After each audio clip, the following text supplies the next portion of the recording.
और वैसे भी इस पे वो ज़्यादा ही लेता है। हाँ हाँ बैटरी चार्ज है 7 7 हाँ 7 7 चार्ज कर हाँ बस बस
Hello, good evening, everyone. It's a pleasure to be here.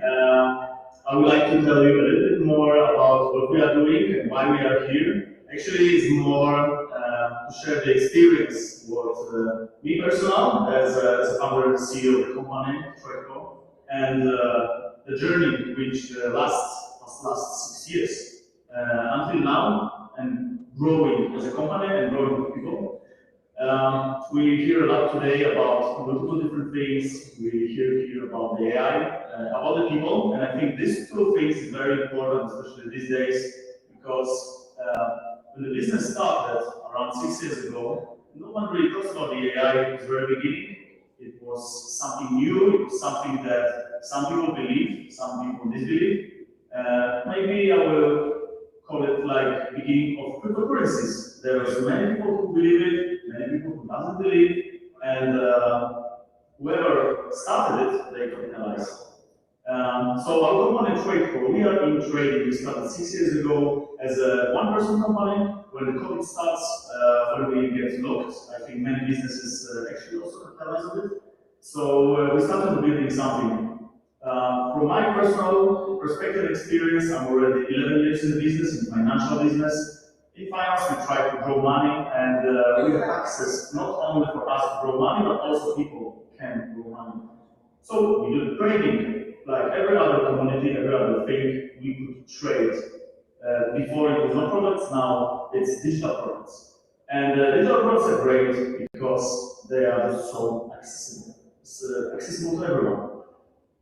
Starting from home, starting from a laptop, it was just very amazing experience for me personally to grow until now when we have more than 150 employees with offices in Dubai, with local regulation, which we took last year with SCA Category 5.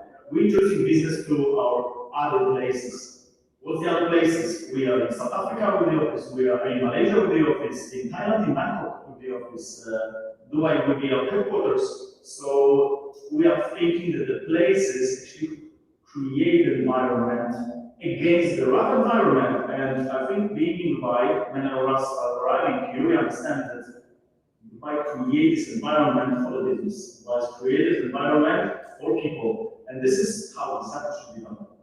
We are trying to create an environment for the traders, for the retail traders that are retail business, to make investing made easy. That's our slogan. And when we were starting, we were always thinking how we'll make it easy, because people require easy. If you want to open your account in a bank, compliance and everything is very tough. With the regulation, it should be tough, because being compliant these days is extremely, extremely important. And we're always compliant. But there are ways how to make it easy. So, talking about the AI and people, which I fully understand how AI helps me and what it can do, but still cannot replace people. So even starting the company as one person, now with 150, I know without people we achieve nothing. This is the most important for me personally and key achievement and the best environment when you have your crown jewels with you. Some of them are here as well, and they're working with you, they're working for you and for their own success.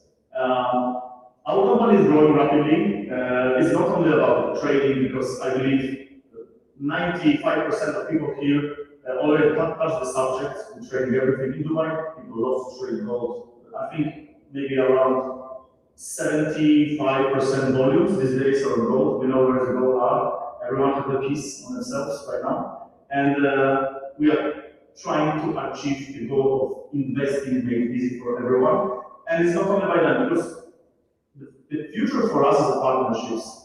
So if any of you from multiple different countries thinking about also expand your own business and build the partnerships, we're also very open for this, because I believe that the network and the people are most important in the business.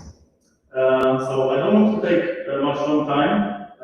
Patrick from TradeCo, I hope we're going to have a chance to talk together. I know we have a busy agenda here as well. I hope you guys scan the QR code, learn more about the company, because this company is about one thing, about investing made easy in people. And this, I believe, is the achievement that I can be proud of. Our volume monthly right now is $300 million, which coming to the environment of the brokerage company, it's placing us against 120 biggest companies. Maybe you don't know much about us, but soon, when our office will start in UAE, in the FC, you will know more, because we are building local sponsorships, local partnerships. For sure, you will learn more about us. Thank you very much.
Hello, good evening, everyone. It's a pleasure to be here. I would like to tell you a little bit more about what we are doing and why we are here. Actually, it's more to share the experience, what me personal, as a founder and CEO of the company, Freco, and the journey which lasts 6 years until now, and growing as a company and growing with people. We hear a lot today about multiple different things. We hear about the AI, about the people, and I think these two things is very important, especially these days, because when the business started around 6 years ago, no one really talks about the AI at the very beginning. It was something new, it was something that some people believe, some people didn't believe. Maybe I will call it like beginning of cryptocurrencies. There are many people who believe it, many people who doesn't believe, and whoever started it, they capitalized. So our company TradeCo, we are in trading. We started 6 years ago as a one-person company. When the COVID starts, when we get locked, I think many businesses actually also capitalize on it. So we started building something. From my personal perspective and experience, I'm already 11 years in the business, in financial business. In finance, we try to grow money, and we have access not only for us to grow money, but also people can grow money. So we do trading, like every other community, every other thing, we could trade. Before it was normal products, now it's digital products. And digital products are great because they are so accessible. It's accessible to everyone. Starting from home, starting from a laptop, it was just very amazing experience for me personally to grow until now when we have more than 150 employees with offices in Dubai, with local regulation, which we took last year with SCA February 5. We introduced business to our other places. What's the other places? We are in South Africa with the office, we are in Malaysia with the office, in Thailand, in Bangkok with the office. Dubai will be our headquarters. So we are thinking that the places actually create the environment against the rough environment. And I think being in Dubai, when I was arriving here, we understand that Dubai creates environment for the business. Dubai creates environment for people. And this is how exactly should be done. We are trying to create an environment for the traders, for the retail traders that are retail business, to make investing made easy. That's our slogan. And when we were starting, we were always thinking how we'll make it easy, because people require money. If you want to open your account in a bank, compliance and everything is very tough. With the regulation, it should be tough, because being compliant these days is extremely important. And we are always compliant. But there are ways how to make it easy. So, talking about the AI and people, which I fully understand how AI helps me and what it can do, but still cannot replace people. So even starting the company as one person, now with 150, I know without people we achieve nothing. This is the most important for me personally, and key achievement and the best environment when you have your crown jewels with you. Some of them are here as well, and they're working with you, they're working for you and for their own success. Our company is growing rapidly. It's not only about trading, because I believe 95% of people here already touched the subject in trading everything in Dubai. People love to trade gold. I think maybe around 75% volumes these days are gold. We know where the gold are. Everyone has a piece on themselves right now. And we are trying to achieve the goal of investing made easy for everyone. And it's not only by them, because the future for us is the partnerships. So if any of you from multiple different countries thinking about also expand your own business and do the partnerships, we're also very open to this, because I believe that the network and the people are most important in the business. So I don't want to take that much long time. Patrick from TradeCo, I hope we're going to have a chance to talk together. I know we have a busy agenda here as well. I hope you guys scan the QR code, learn more about the company, because this company is about one thing, about investing made easy in people. And this, I believe, is the achievement that I can be proud of. Our volume monthly right now is $300 billion, which coming to the environment of the brokerage company, it's placing us against 120 biggest companies. Maybe you don't know much about us, but soon, when our office will start in UAE, in the FC, you will know more, because we are building local sponsorships, local partnerships. For sure, you will learn more about us. Thank you very much. Hello,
good evening, everyone. It's a pleasure to be here.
होता है लेकिन अभी नहीं होगा। वो on कर दो। वो मैंने की हुई है, पावर सप्लाई ऑन की हुई है। ठीक। हाँ, इसी वजह से नहीं हो रहा, नहीं तो अभी तक हो चुका होता ये, क्योंकि घंटे से ज़्यादा हो गया ना। अभी तक normal temperature.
Hi, I'm Andy Rampton, Oracle Technologies Industry Transformation Leader. As a 35-year veteran of property and construction, my role today is to provide the bridge between it and technology and influence what I think is the long overdue digital transformation of construction. I'm very grateful to be taking part in the Global Excellence and Leadership Awards hosted by Insight Success Media in Riyadh on April 26th. I'd like to sincerely thank Bilal Hussain for creating such a great opportunity. So come and join me and hear the amazing stories from today's leaders in property and construction.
Hi,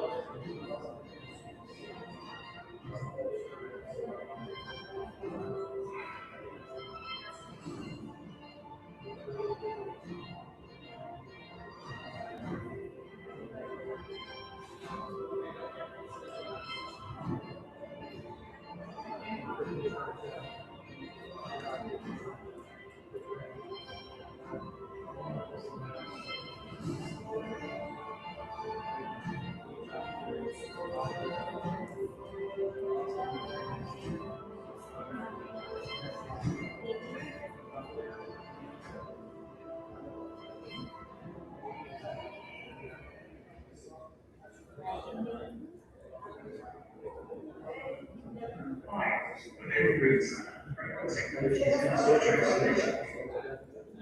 As a 35-year veteran of property construction, my role today is to provide a bridge between enterprise technology and influence what I think is the long overdue digital transformation of construction. I'm very grateful to be taking part in the Global Excellence Innovation hosted by Insight Success Media in Riyadh, April 26. I'd like to sincerely thank Bilal Hussein for creating such a great opportunity. So come and join me and hear the amazing stories from today's leaders in property construction.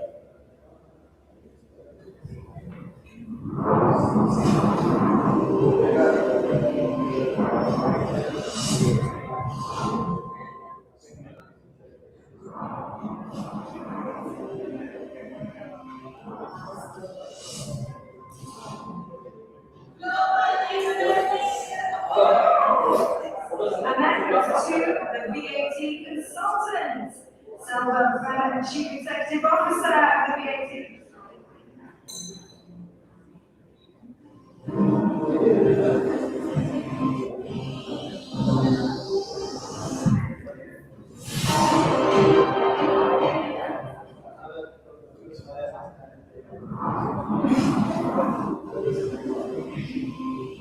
Hello, good evening, everyone. It's a pleasure to be here.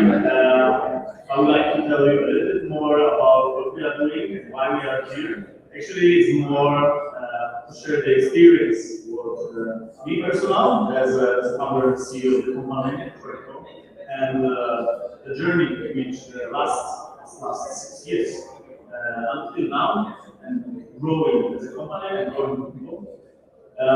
We hear a lot today about multiple different things, and we hear about AI, all the people, and I think these two things is very important, especially these days, because when the business started around 6 years ago, no one really talks about the AI from the very beginning. It was something new, something that some people believe, some people disbelieve.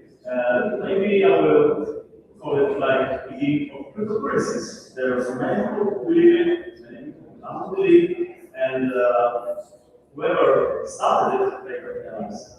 So I don't want to trade. We are doing trading. We started 6 years ago as a one-person company.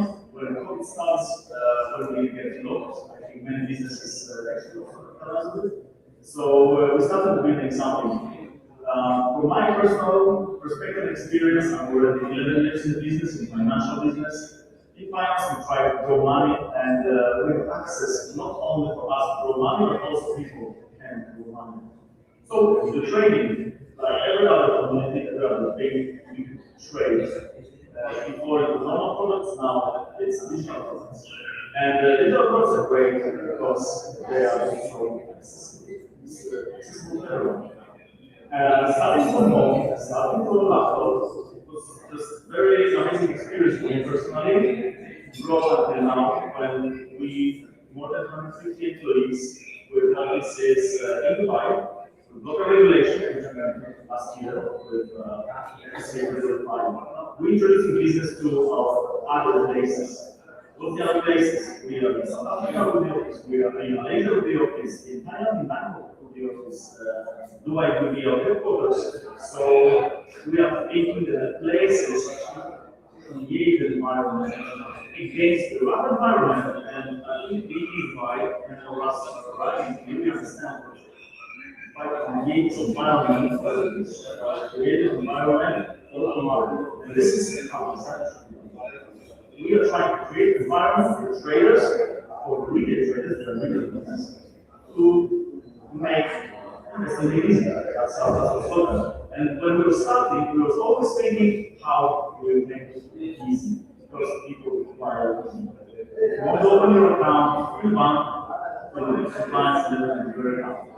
With the regulation, it should happen. Because being compliant these days is extremely and you're compliant. But there are ways how to do it. So, talking about the AI people, which I could understand how AI helps you and what it can do, but still people. So, in the starting company is one person, now we 50, and then another people with function. This is the most important personal achievement in the best environment when you have your common rules with you. Some of them are here as well, and they're working with you, working for you, and for success. Our company is growing rapidly. It's not only about trading because I believe 95% of people feel already not the subject, trading everything in the market, and a lot of trading. I think maybe around 75% volume these days are low, below where we go out. Everyone has a piece in themselves right now. And we are trying to achieve the goal of investing in easy for everyone. And it's not only by that, because the future for us is partnerships. So if any of you from different countries thinking about expanding your own business and building partnerships, we also very open to this. We believe that the network and people are most important in the business. So I don't want to take much more time. Patrick from TradeCom, I think we will get a chance to talk together. I know we're busy agenda here as well. I hope you guys come into our call, learn more about the company, because this company is about one thing, about investing in easy people. And this, I believe, is the achievement that I can be proud of. Our volume demand is right now is $200 billion, which coming in the environment of the brokerage company is placing us against 20 biggest companies.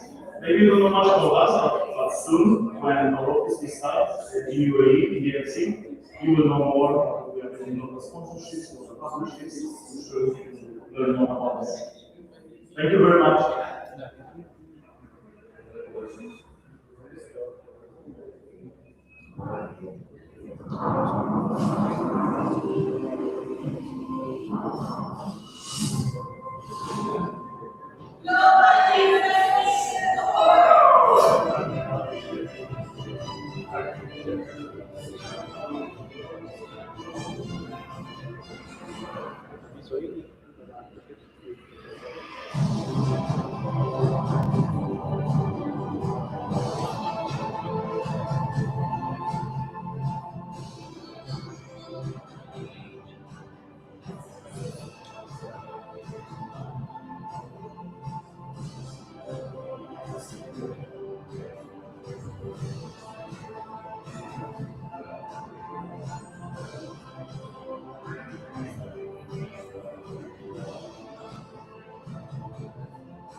creates a great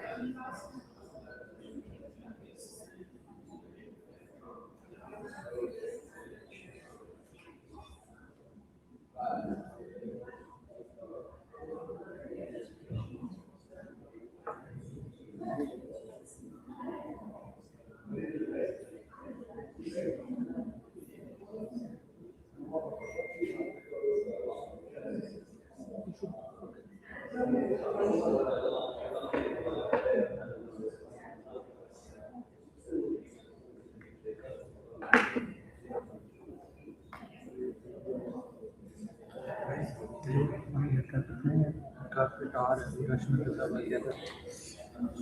15-20 minute और hello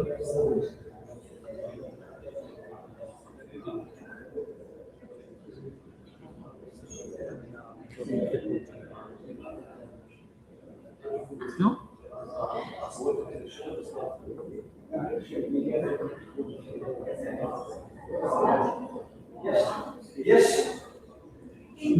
मुझे भेजें account number और मुझे अच्छा हाँ transfer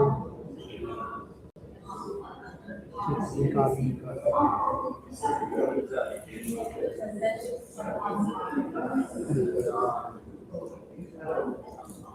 मैंने आपको start हो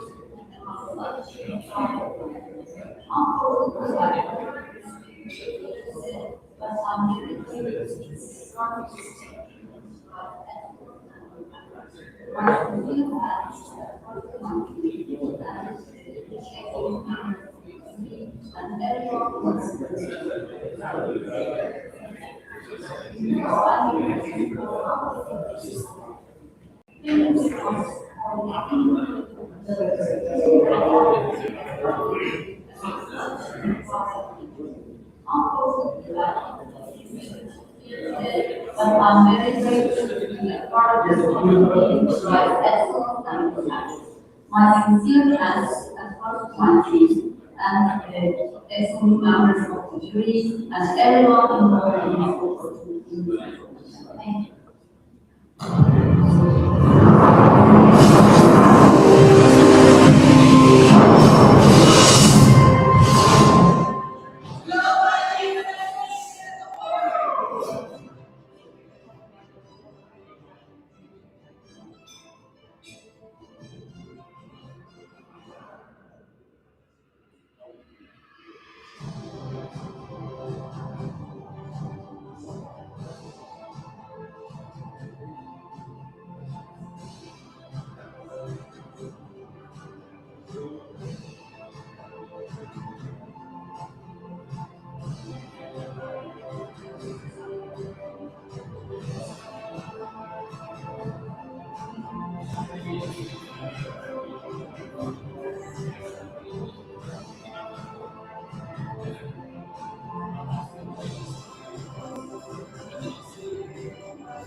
इसके नीचे तो नहीं दिख रही।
वो पिक करके इस टाइम पे करना तो जैसे आपको लगा ठीक है मेरे पास है आप बिल्कुल दे दीजिए बस एक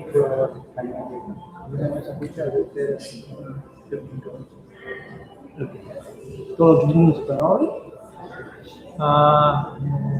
नहीं ये मैक्सिमम है वो क्योंकि हमने इसको ये बस इतना ही चलेगा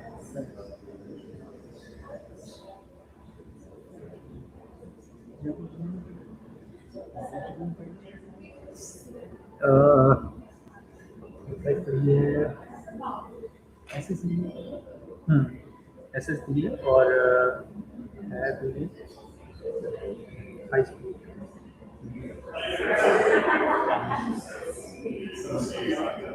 मुझे 1000 से ये 2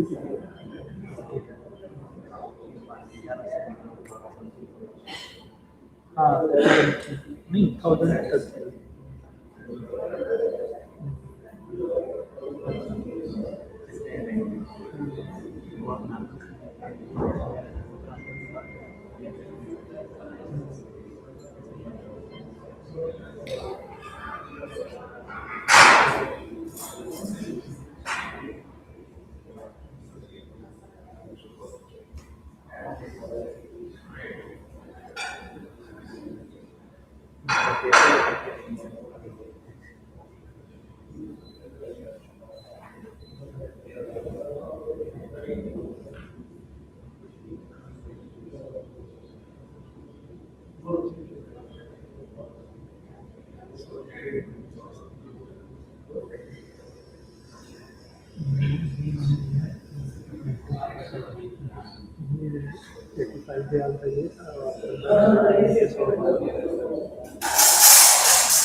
यार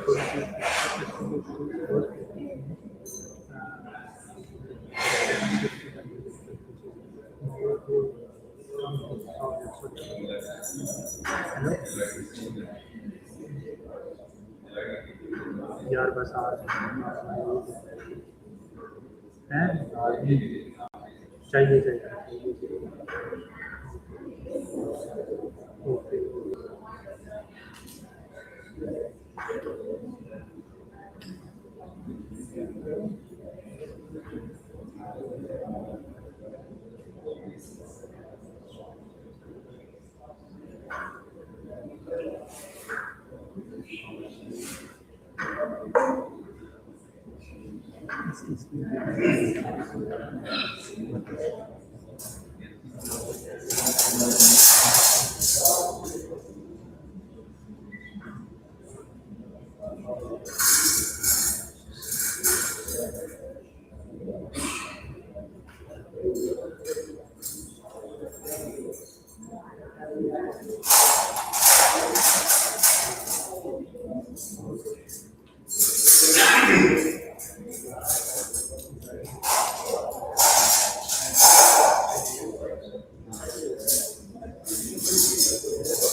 more energy than that. How are you today? Yeah, we always want a noisy table over there. Watch out for 2 wraparounds. I love that. On behalf of the organisers, it's my distinct honour and privilege to welcome you all today to the Global Excellence and Leadership Awards 2026 here in Riyadh in the Kingdom of Saudi Arabia. We are very proud to host this wonderful, prestigious platform in a city that stands at the forefront of transformation, innovation, and global economic growth, making it the perfect destination to celebrate leadership and excellence. And with this wonderful gathering, it's brought to life by Insight Success Media. Thank you so much to them for organising. Can we give them a nice round of applause? And testing your energy levels, so we're going to see how we go. They have a vision to recognise outstanding achievers and foster meaningful global collaborations in one of the region's most influential business hubs. And it's my absolute pleasure to be your host for today. My name is Emma, and I look forward to diving into an inspiring afternoon celebrating excellence, leadership, and global successes. And the event today is made possible through the support of our valued partners, and we extend our sincere gratitude to our wonderful media partners, Gulf News and Khaleej Times, our event partner, Royal Arab Events, and our promotional partner, Jointex Global. And I want to, before we jump into our keynotes this afternoon, I would like to know where you've all come from. Who is Saudi based today? Who's based in Riyadh? Oh, lots of you. Who's come from further afield? Who's come from outside Saudi Arabia? Where have you come from? Where? You come from London. That's home. I haven't been to the UK for 11 years. That's shameful, isn't it? Where else have we come from today? Singapore, I remember. We come from Singapore. That's far afield. Anyone further? South Africa, wonderful, wonderful, wonderful. We're going to be holding an event in Cape Town in the not too distant future. So looking forward to that. Do we have anyone further than London, Singapore, or South Africa? I think we cover the bases. So we have a truly international audience here today, which is fantastic. And we obviously do have some people that couldn't join us due to what's happening regionally, but that's okay. We are getting back to normal, and absolutely 100% shows the resilience of the region and the GCC countries. And I'm very privileged and proud to be a resident of the UAE for 22 years now. I actually grew up in Jeddah here in Saudi Arabia way back in the day, so that's fantastic. Right, we're going to jump straight into our wonderful keynote speaking opportunities. At this session is to bring you inspiring voices, impactful ideas, and real-world leadership experiences that truly make a difference. So I'd like you to put your hands together and welcome our first keynote speaker of the day. Can we practice our applause once again? Our wonderful speakers and our amazing awardees, and the awards look fantastic. Gotta say, I would like to welcome up to the stage our first speaker of the day, Sarah Al-Huria, Director of Medical Malpractice Control Department, Risk Governance and Patient Safety at Prince Sultan Military Medical City, a leader dedicated to strengthening patient safety frameworks and advancing healthcare risk governance. Please welcome Sarah to the stage. Give a nice round of applause.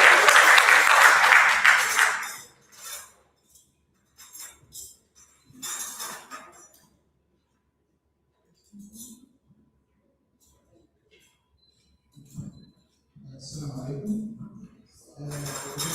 We wish that the time of giving you all of these slides to talk about this deep subject in 12 minutes is almost impossible. Today we are talking about a huge Saudi project in healthcare transformation, which started a couple of years ago and still running till now. We are leading the area and one of the leaders in the world regarding the transformation and the privatization and the big shift in healthcare industry. Healthcare leadership is a huge industry, talking about all pillars about that, but we will go through as much as we can at this class.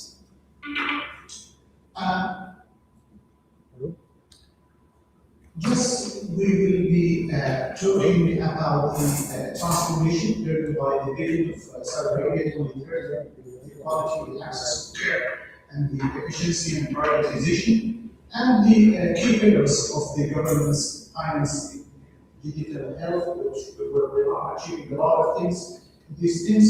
And one of the most important things nowadays in the space, the preventive medicine and private healthcare, and the prelude for the hospitals and the policymakers.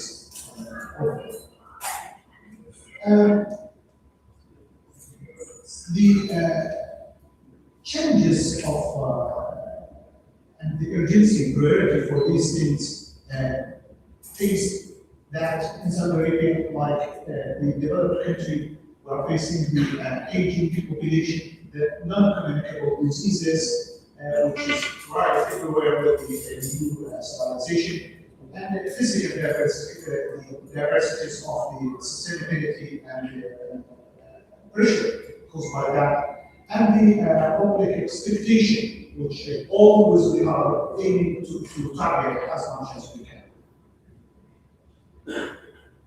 The visionary goals and the empowerment and those things, and trying to do surveillance for public and adapt all other changes to achieve the patient satisfaction and those caring for the service was one of our priorities. I'm so sorry that will be fast, but because the time actually is lacking.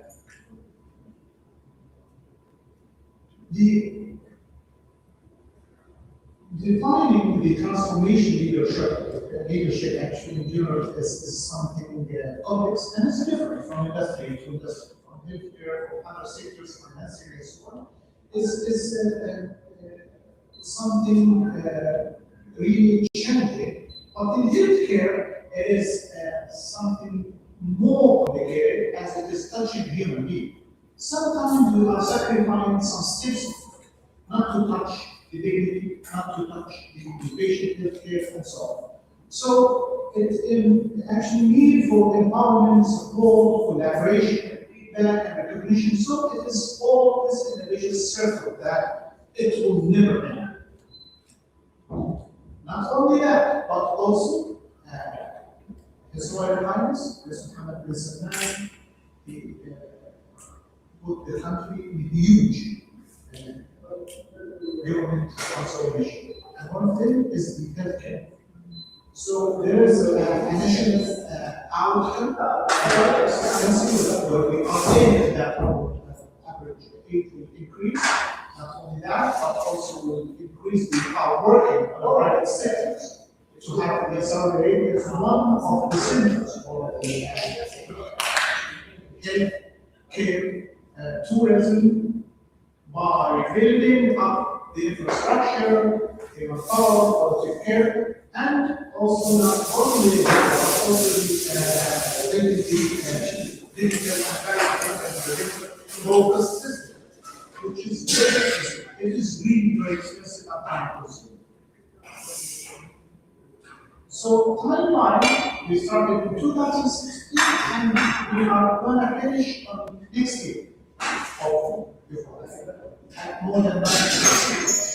So we started by initial start and the foundations followed up for the next 3 to 4 years, including the having the pandemic, the carbon, and then started 2 years ago, more than 2 years ago, by the privatization, acceleration, private healthcare, and so the CDC staff, which now is called the preventive medicine staff.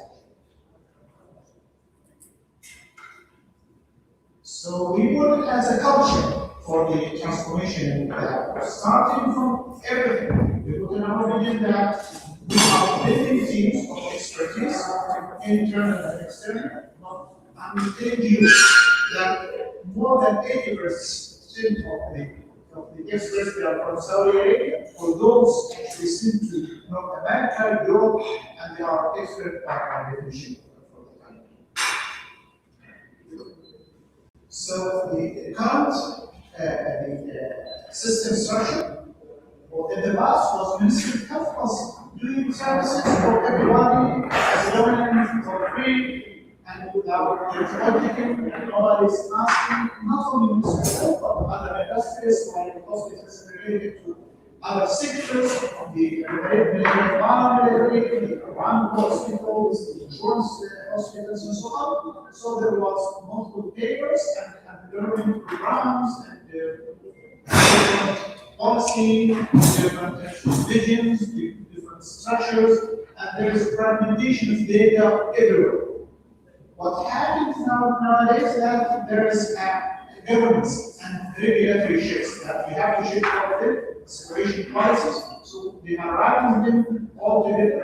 We create strengthening the regulators and new licensing systems, so there's actually for each area, primarily secondary, tertiary healthcare, advanced care, there's a licensing, regular licensing, so they are also licensing. Not only that, but actually we are raising by any government the financing issues. If you look for the campaign, for political campaign for any, including the United States, America, Europe, everywhere, they're caring about the transformation financing of healthcare industry, which is really very expensive, and governments they are paying a lot. If you want to just give a healthcare value and so from line items to go targeting to mix financing money. Nowadays they are here. And from expansion of employer-based insurance and private markets, so we are doing this payments movement towards diagnostic groups and payments and contracts. Indication for the hospital, sometimes it's a lot. I will not actually talk about all of these things because we don't have time, but we can talk about it on the side. But actually, is the investment in billing and coding. And nowadays, we are using coding in collaboration with other experiences internationally for each thing. And we are calculating everything from needles till the robotic surgeries to calculate the cost and where we spend.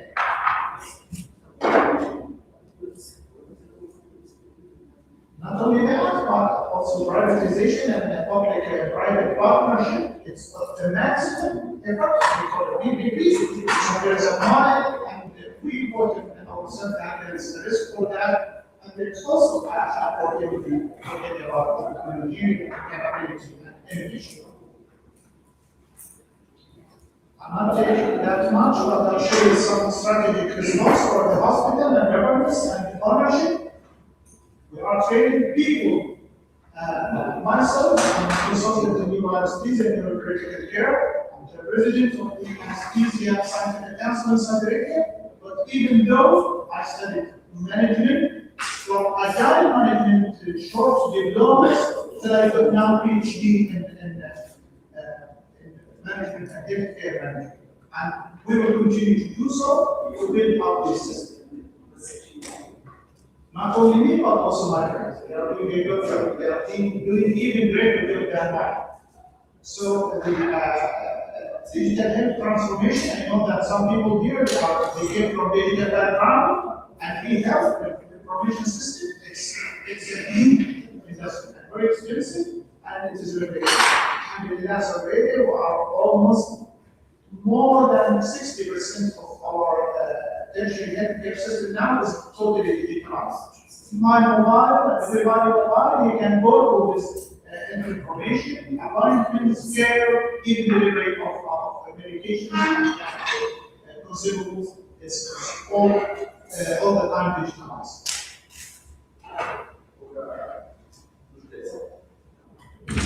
So it is data governance, cybersecurity, like my previous was discussing with her, especially in hospital care and healthcare, and from the digital front door and remote door monitoring for integrated primary healthcare problems, not only that, but also for the tertiary markets and labs and so on.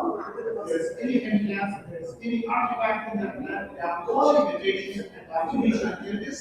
I presented an presentation in Saudi Arabia a couple of weeks ago, talking about AI and improvement of AI in healthcare transformation, leadership, and achieving Saudi Arabia. Other things, including SEDA and the awareness of. So the hospital IT varies, it's a lot, investment is huge, and we continue actually doing our business. I'm so sorry that I will go through some slides about the primary care reforms and care pathway, although it's not my specialty. But my colleagues there are doing an excellent job, and we are doing now a doctor for each 500 patients, so all of them having data about all of them, and we even track the transfer from place to place, from city to city, which is all digitized, and about preventive medicine, chronic diseases, and so on. So it's actually we cover. So careful design for the hospitals, talking about the expanding their medical care. Nowadays, different hospitals are doing more than 65 of our cases as day-care service. Not only that, but sending the patient home and following the up and sending the patient to them. Hopefully, I'm not actually at the end, but we are still living with that. That actually will increase the cost for the government and for the recruitment as the ideology of strengthening the transition care and post-care, home care, and so on, and the smart hospital that which will up. So it is huge. It is something huge. Talking about leadership. I know that some not in healthcare, but I'm talking about leadership. So if you can see, for example, this assignment of the current leadership starts every day, and we have strong leaders. We have something like ceremonials, agile methodology. We're doing that every day, and we are actively monitoring everything. As you can see now, our pass is very fast. There have been final changes and so on for each parameters. And there is a workforce transformation for civilization. Nowadays, we are trying to achieve civilization major and necessary for healthcare. For example, with anesthesia and critical care nowadays, we are expanding nowadays. You can imagine that we have more than 1,000 postgraduate students specialized in anesthesia. The day after tomorrow, we will have exam with the American Society of Anesthesia, and we are doing our best job to develop the whole system. Not only that, but also to have a hospital workforce actions at the base of the hospital, and we are doing that one by one on a daily basis to have this achieved. The quality and safety and performance measurement is our top priority as patient centers and also staff centers on the national quality and move toward out countries and at the hospital. Okay? As you can see it here, and also as you can see it here in hospitals and so on, and the workforce, as I told you, regarding the patients, and regarding the hospital workforce, and also regarding the quality and safety, patient safety data. The data and analytics for value-based care, human being value actually is nowadays decreasing. Actually the hands-on value. It's a smart decision that the AI will analyze and give you the chance to be proactive in your challenges. If there is any issues, that it will tell you where it's there. So use analytics for stratification and utilization of management, monitor, per case review, road mapping, utilization, daily things. It is nowadays run by AI and recruiting all tools in that so that we will analyze it properly. So we are encouraging people to be engaged. It's difficult, yes, like every part of the world, there will be some rejection. Denial that they will not accept it, but actually we are recognizing people, keeping them, supporting them, educating them, and promoting the transparency and helping them to share it as much as we can. So you can see that the communication and community, couple of months ago, I actually published one framework in healthcare communication, and it's all talking about engaging people, engaging patients in this process. So I'll not take that much of the time. Patient experience and access nowadays, we are asking patients at home about their experience. Sometimes we are calling them, sometimes we are sending this for them, sometimes we are sending regarding the application in iPhone to tell us where's the data. And you can imagine sometimes actually there is a problem. The seating area, WCs, and so on. So nobody will tell us, and there's something. But sometimes there is a problem with staff themselves, communication, competency, blah, blah, blah, blah. So we can discover where is the investment and capital plan, which is important for you guys. So there is actually a priority for the projects from ROI, ambulatory care, ITs, workforce training, financing options, government support, PPIs, and so on. It's all an area for investment, internally and externally, and we are still in the process. Hopefully that it will finish soon regarding the national project, and for privatization, it will never. It's everywhere, not only in Cybersecurity, but everywhere.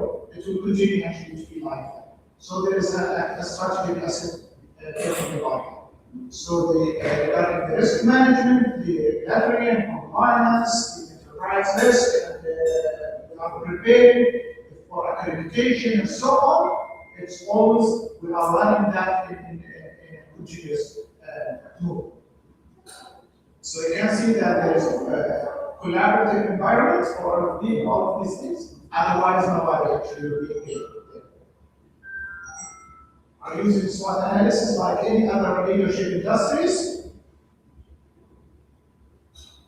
And equity and access consideration. We never ignore any. Sometimes we are talking about fantasy and everything in real and data, but remote areas they are not taking the property. We are caring for even that equity of access for people at the village or everywhere to have the same quality of care and access of care for tertiary centers in the capital or any other cities. So this is one of the top priority for these things. So case studies, every now and then we are doing some case studies. If there is any failure, we are discussing any failure, and we are reviewing ourselves and improving ourselves. And like you can see, we are all leaders, and so we are building our follow-up system, the Gantt chart, or any other things that we are doing. Our things. This is actually some examples, some dashboards we are using there. And we are using, as I told you, that our approach, minute by minute, step by step is standard. So, roadmap for period of time, 6 months, 12 months, a year, more than 1 year, is well written and well prepared. And it is actually for came from non-ministerial healthcare organization, but it is the same everywhere. And there is actually clarification and support for the leaders and the frontline leaders that are doing all of these things. So it is always data driven, always there is we are recruiting collaboration tools, and there is a continuous learning, and there is an AI to report these issues. I know that it's not actually time to say all of this, not only just to have a lot of that. So, and we are navigating resistance in case there is any other things. And the future of information and leadership. As I told you that we are going to finish at the end of 2027, and we are creating this, that there is a transformation and change culture in the sector. So the key performance indicators, KPIs in every hospital, not in every hospital, each corporate, each department, each division will have KPIs to perform our things. And not only that, but also we are involving stakeholders within the industry or from outside the industry, and sometimes from outside the countries. So implementation is monitored one by one, and there is actually a study for verification of continuous improvement, as you can see it here, and there is actually study of the barriers and mitigation strategies for these things. So there is a study and key takeaways that always these things is very complex, and we have to go through all of these processes in by constant evaluation and ensure that the alignment of our goals at the end. So, as I told you that barriers and mitigation strategies is ready. If there's any barrier, any gap, any side, we will be actually working with that. And I'm here actually to tell you that prioritization is there. Adapting and calling for smart people is there. Transformation and those pillars for changes is there, and there is actually a chance to collaborate with the board. Thank you so much.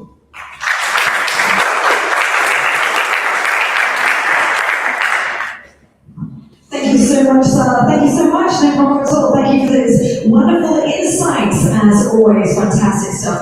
Next up, we would like to welcome the founder of Agent Stack, an innovative entrepreneur driving growth and transformation through cutting-edge solutions in the digital ecosystem. Please welcome Anshul Gupta, all the way from Singapore.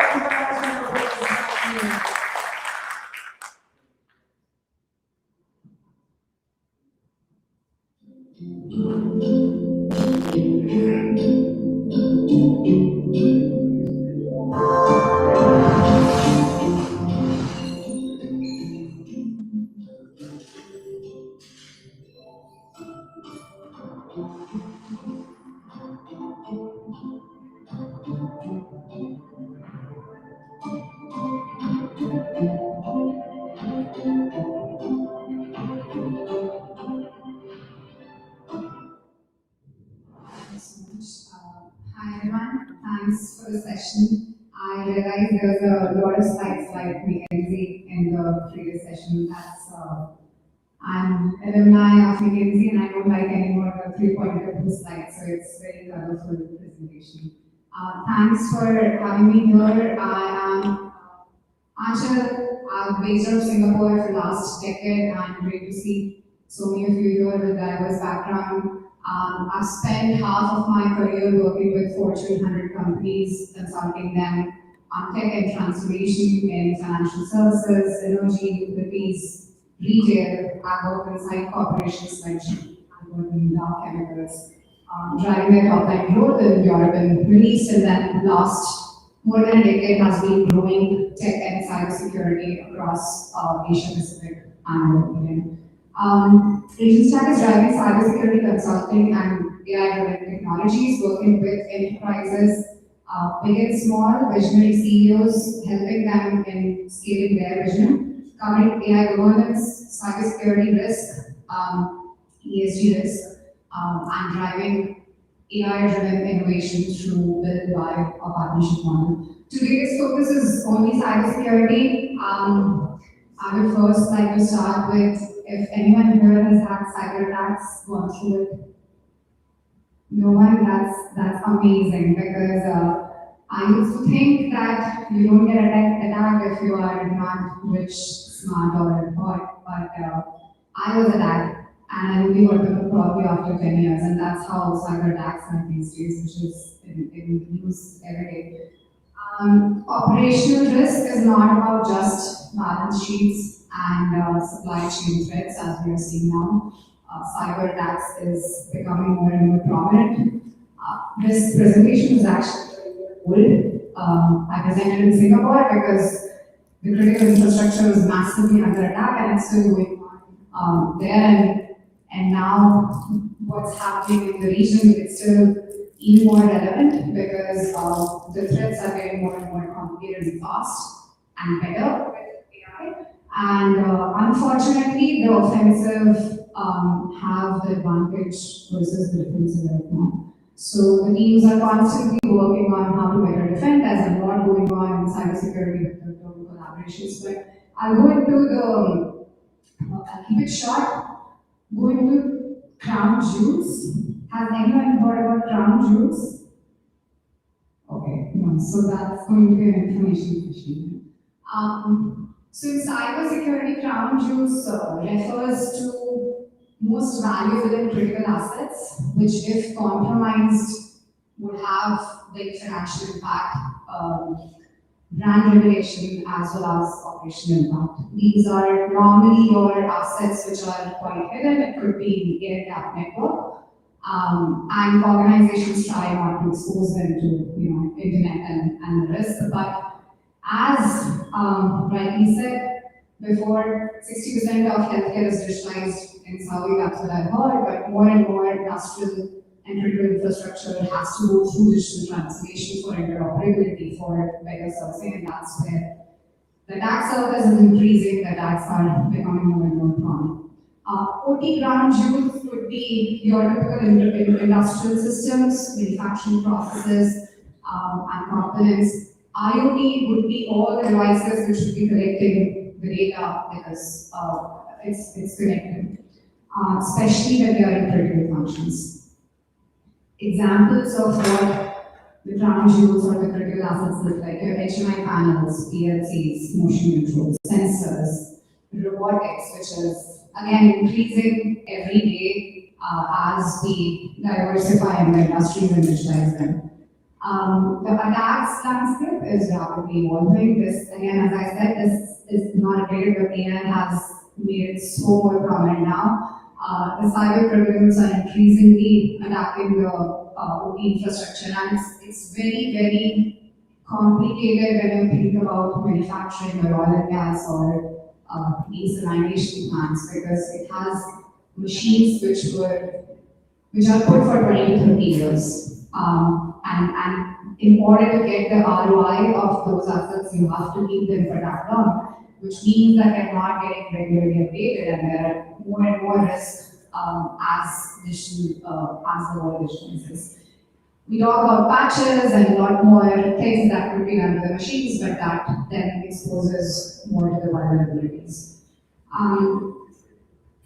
These are some of the biggest attacks, and Saudi Aramco is one of that, but Stuxnet in Iran. So these are some of the attacks which doesn't happen any one particular day. Normally a malware will sit for 10 years, 20 years. It's just sitting there, it's monitoring every line of code or every data. It gets active when there are geopolitical tensions and risk. When it happens, that's when it will get active and make some decisions. So it's surprising, as I said, that no one has faced it before, but that's the current scenario in critical infrastructure. Even some of the big ones like in Ukraine, Triton in Saudi as well, the Roman pipeline. And right now, the biggest ones are happening in USA across all the industries. Why and where convergence of IT and OT as we digitize, the exploitation of OT systems which are air gap are opening up to transformation. Ransomware is the most common practice here. I haven't tracked what are the numbers here, but it's huge in Singapore right now across financial services or energy, especially because of the geopolitical tensions. IoT devices, which as I said, doesn't get regularly updated, comes into the system, stays there for 10 years, patch happening once or twice a year. There's a lot of government activity on IoT devices. And then there are with AI, it's evolving threat actors which are scaling fast. Specific threats and tactics. Normally, the entry points is the easiest one that we never think about, which is weak password. And probably I was one of that target. Remote code execution, exploitation of vulnerabilities, man-in-the-middle attacks, which is they can intercept communication between your and chat, which is quite common if you are monitoring these days with WhatsApp, it's phone notes, different apps that we are using. And then there's credential theft. Examples of typical attack scenarios, the first one being the medical hospital where 9 devices can be used to gain access to network, potentially disrupting the medical equipment. As in the Philippines, a day back, the session was all about digital transformation, and the biggest concern was data privacy, governance, and cyber risk. Cybersecurity attack can happen in manufacturing plant cookie system, which is happening across the world in the largest companies right now, and then DDoS attacks, which can be launched so fast from across the world with AI. I'll skip this one. Some of the strategies, which is what we focused on. So first, knowing what are your assets, what are your crown jewels, which will have the maximum impact. Most of the companies when I meet, they actually do not have visibility. So just assessment and visibility on where are the assets, what are those assets. Risk management on the interconnectedness of IT and OT systems. Fence in depth, which comes down to segmentation of your network on what systems has what access. Micro segmentation to create the policies into who has the privilege to access into which systems, and now it's more and more complex because of third-party vendors. When I go to customers, they often ask where is the software from, China or US or India, which is, the constant concern is that it's the data. At the end of the day, the data is going to someone, and is it going to a trusted party? Multi-factor authentication, which is again to making sure that the access is not easily given. Security posture assessment of the connected devices, using AI for as much automation as possible. The talent in cybersecurity is really yours right now across the globe, and more and more AI automation is another asking from customers.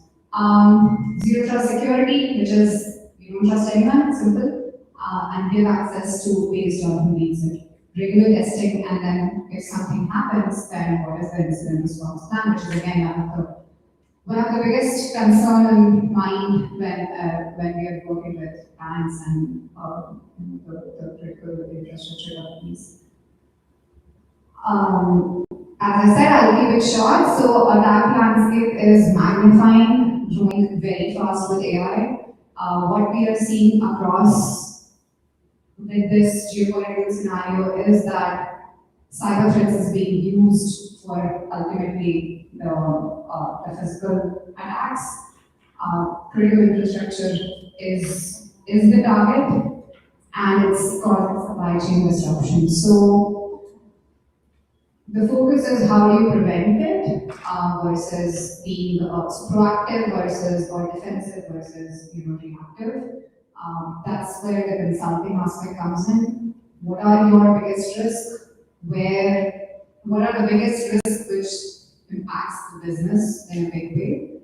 Because incidents happen every day. Every company I meet has thousands of incidents happening. Where they are lost is which are the ones which are critical that we need to address. There are zero-day threats every day now. Zero-day threats and vulnerabilities are the ones which nobody knows. The cybersecurity companies, the products, the solutions don't know that they have those vulnerabilities, which includes Microsoft, Google, and others. When those threats happen, it can take 3 to 6 months for that vendor to actually update those.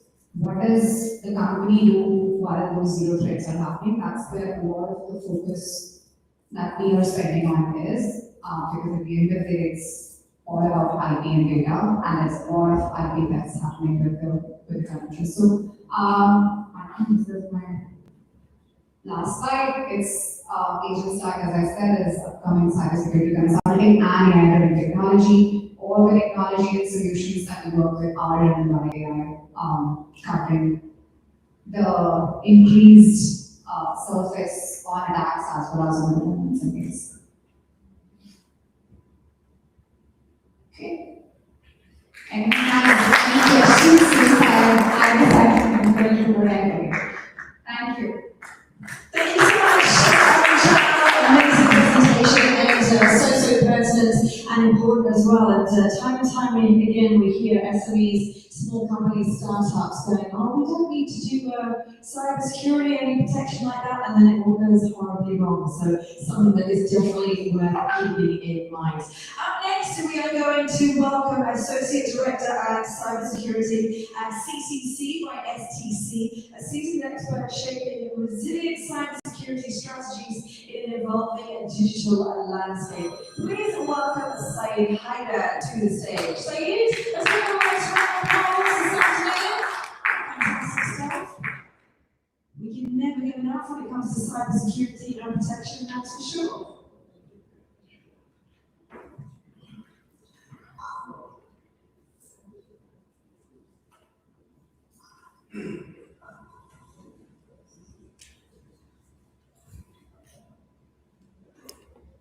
Let me start my presentation with something that, because I think Angela has already created this name of cybersecurity. So, continuing in the same case, let's think about somewhere in the world, this movement, a cybersecurity defender is sitting in the dimly lit light more than this amount.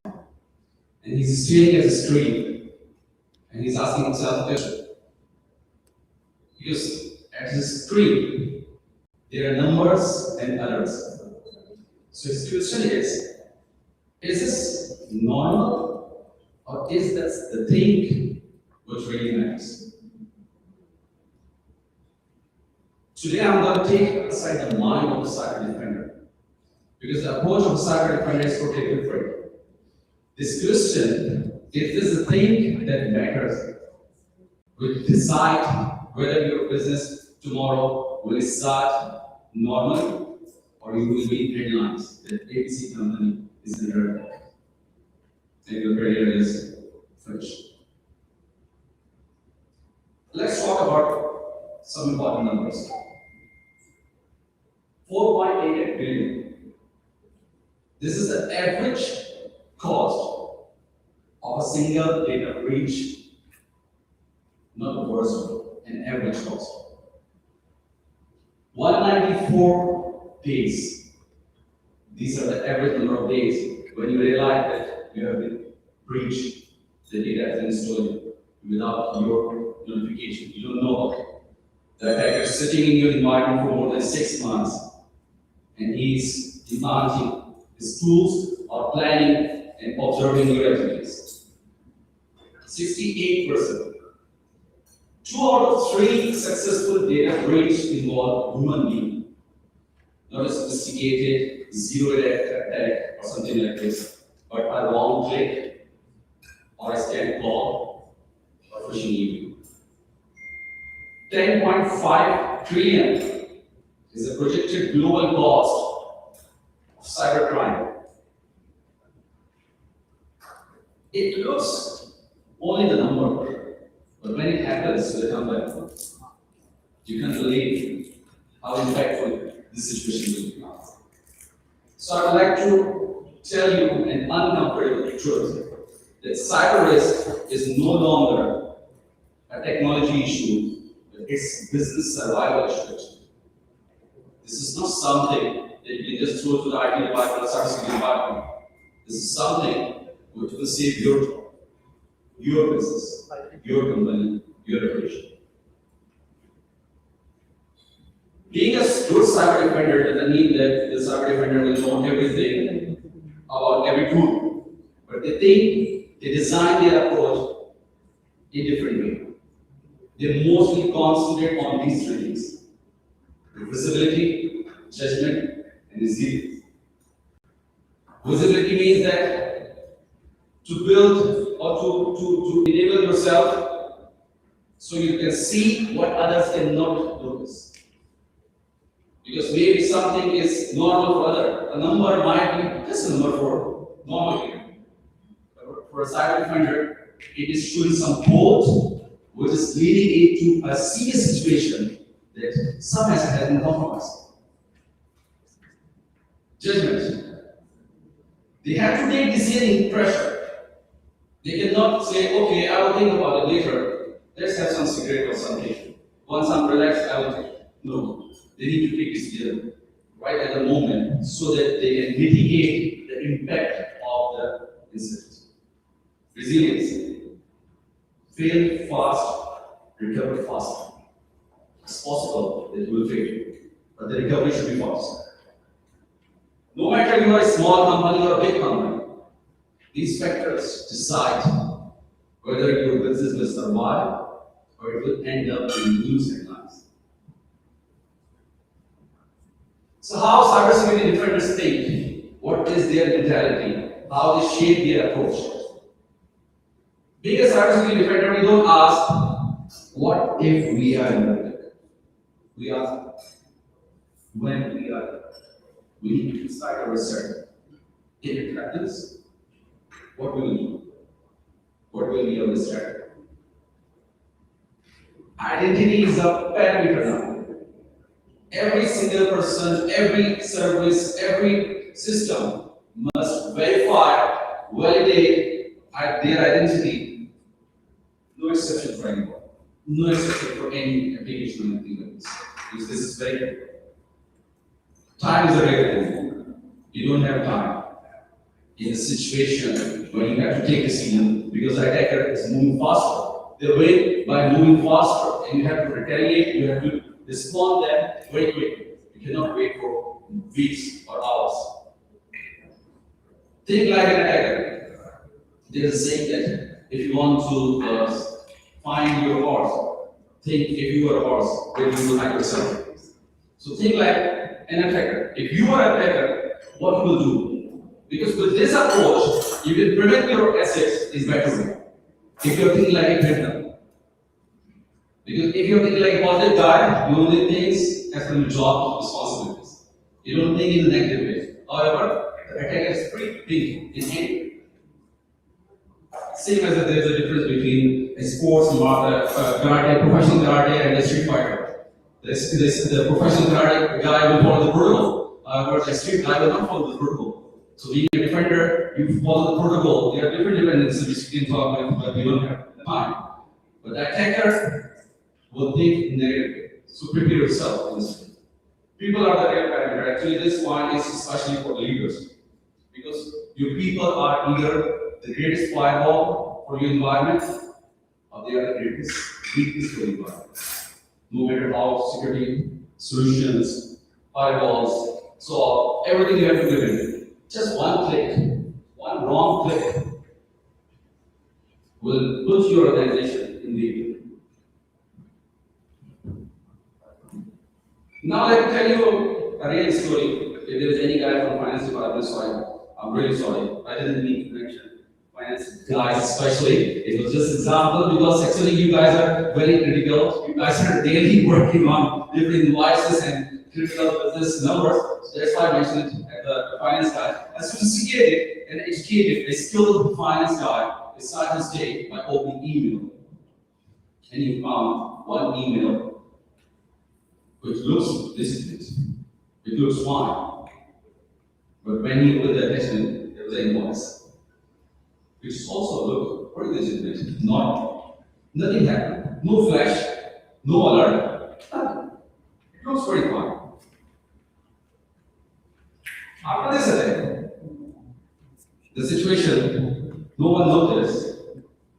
The attacker has harvested malware in his session token. And now he's sitting inside our environment. No alert, nothing. But after 1 hour, after 23 minutes, the attacker start using your admin tools because now he's sitting in your environment. He's using your own legitimate approved tool software by moving your environment. We all know that there is some approved software in the organization. Other than that, you cannot install it. He's using the same approved tool and he's searching your environment. No alert, because that software is approved. The activity is approved. After 1 hour, this SOC analyst who was sitting in the villa, he found something unusual, which was a very normal thing. But he found some anomalies. He found something as abnormal. And he started taking action. After 2 hours, the session was revoked, the account was isolated, and the attacker is out. What I'm trying to tell you with this scenario, when Achal asked, sorry if I'm correcting your name wrong, it's Achal. When she asked, how many people have experienced cyber attack? No one raised their hand. It's impossible. Honestly. Maybe you don't know, but we all, somehow, somewhere, we have been compromised. Maybe our data was useless for the attack, that's why they didn't publish over dark web or somewhere.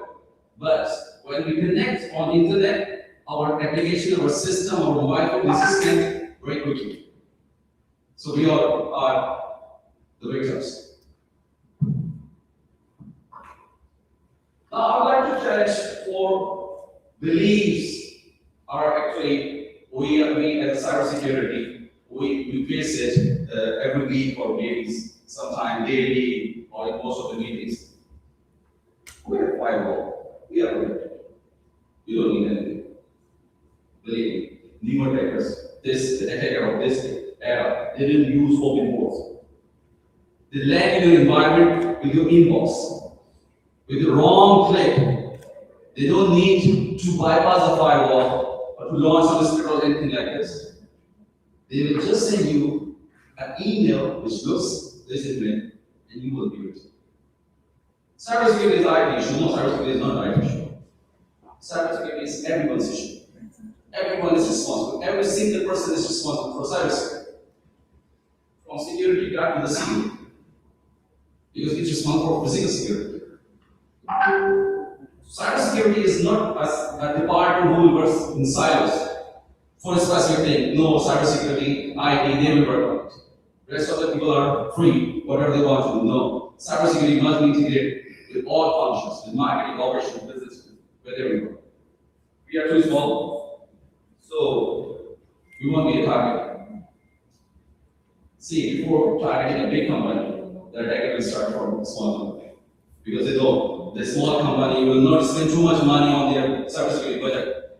They feel that we are free. No one will actually target us. Maybe we are not in their place. Sometimes, believe me, sometimes people just attack you for fun. They wouldn't want to take any money, they don't want to extract anything from your environment, but just for fun. Especially for some YouTube kiddies or script kiddies, they will find something over YouTube or internet and they will start attacking any website. So it might be you're a small company, will be the victim tomorrow. Compliance means we are secure. Compliance is just a floor, it's not a ceiling. It's good to have it. It will support you to validate your checklist. It doesn't mean that you are 100% secure. You don't need defense. You need it. So, how cybersecurity people design their approach, especially the cyber defenders? 2 out of 3 successful cybersecurity breach or data breach happens because of phishing email or scam call. 22% attacks starts with stolen credentials, stolen password, which are sold on the price of a coffee, cup of coffee in dark web or dark web. Very cheap. It's not important. So the main reason of data breach and cyber attack is now people can trust. Trust but verify. So if you are trusting anyone by opening email, clicking on a link, your friend sends something, trust, verify, check. Either it is actually think what they mean, or they are trying to trap. And don't even trust your team. Yesterday, one of my team members sent me a video over the YouTube, and that was the subject of the video was Chinese. So I asked him, "Are you trying to trap me with phishing video?" He said, "No, actually, there was some error. So don't trust anyone. You must verify."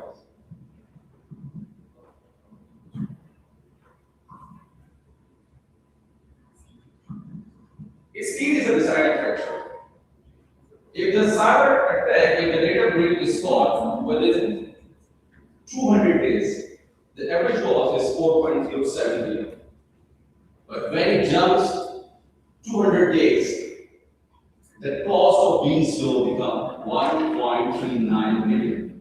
So which means that speed is not something good to have. It is the thing which is cyber. And how you can achieve the speed? By investing in your people, by investing in your process, by investing in your technology. Because if your environment is fully ready, if your environment is fully furnished and ready to retaliate the attacker, they can do it quickly. Otherwise, they have different dependencies.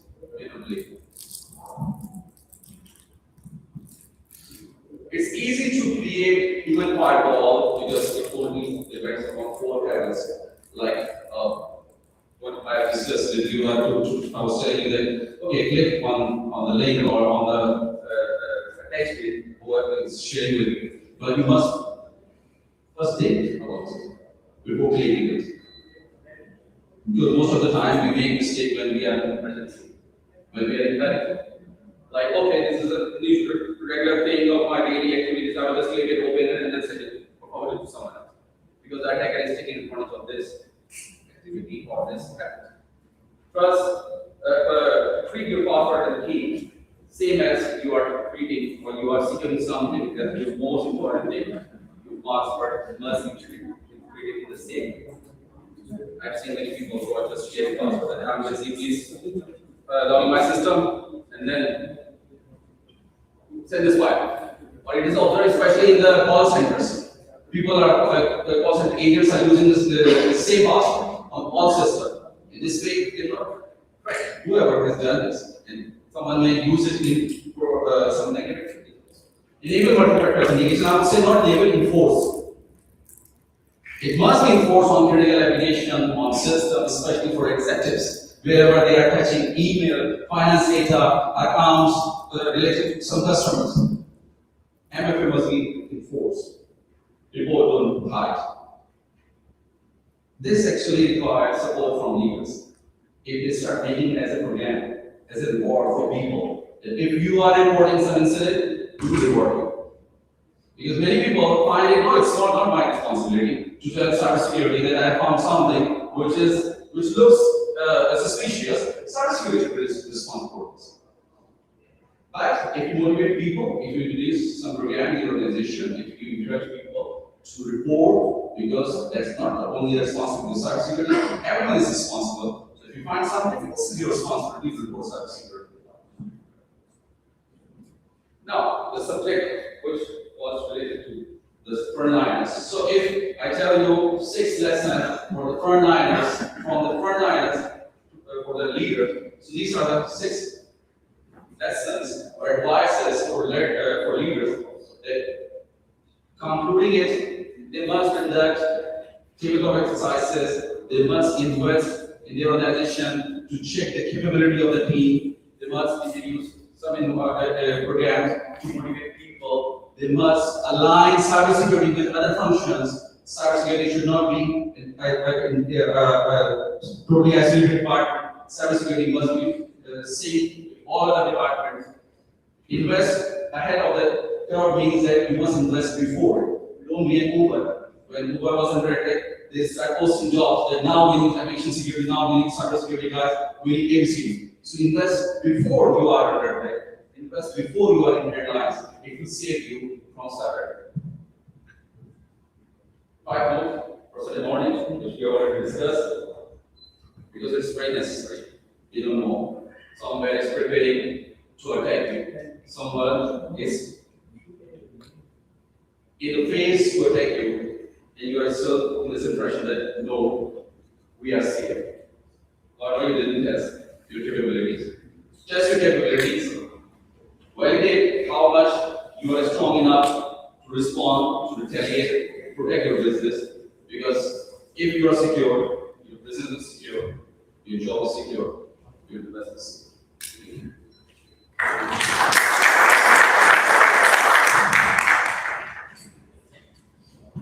Thank you, Saeed. Amazing insights there. I love it when everyone brings up passwords for cybersecurity. Here's the thing though, I don't know about the rest of you, I'm old.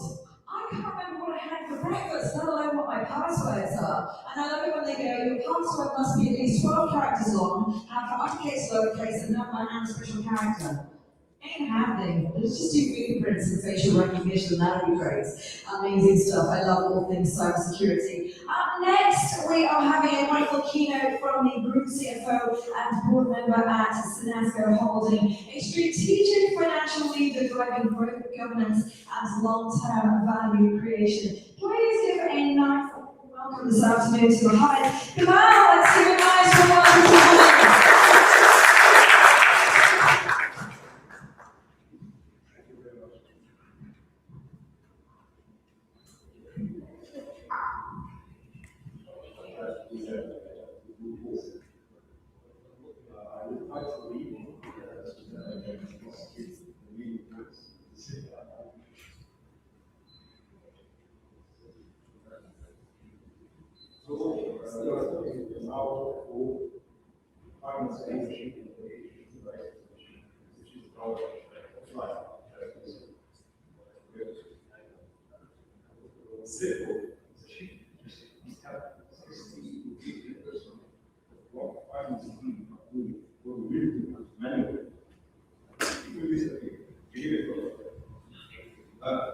It will disappear, believe it or not.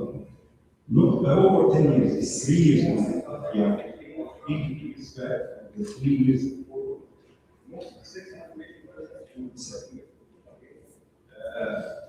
This is inevitable, okay? Since the GPT in March 2022,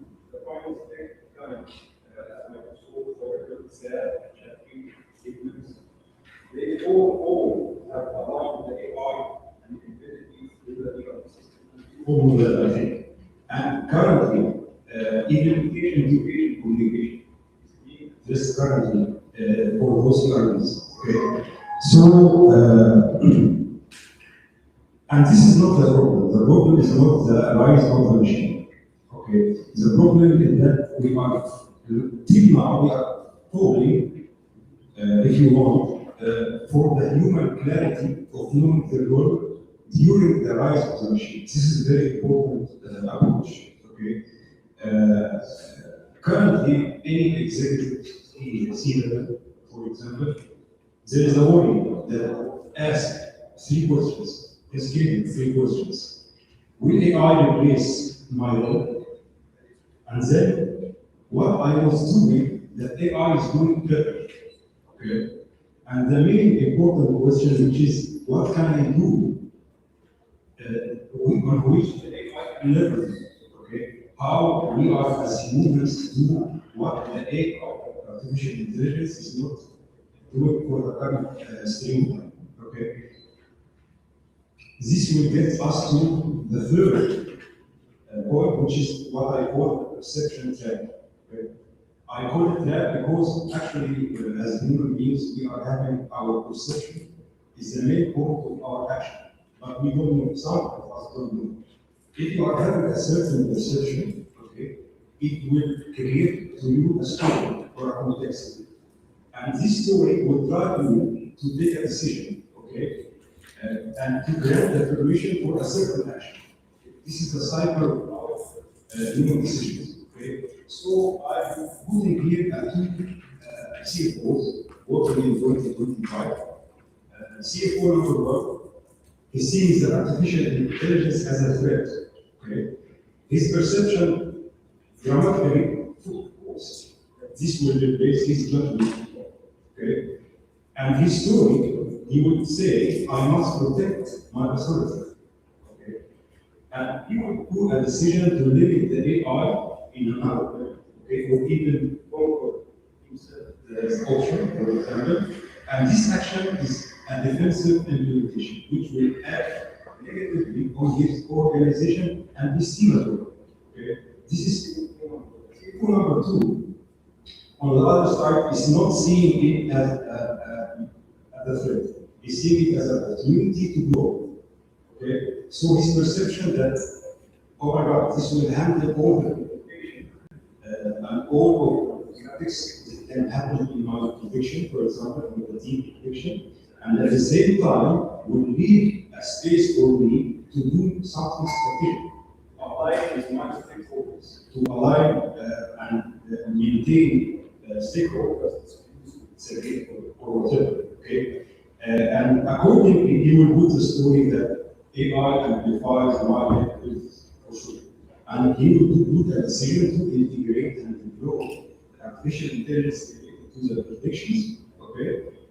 And redirect his human resources, maybe in finance, and actually, by the way, you can have it not only in the finance, you can have it for the functions. Okay? He will make an integration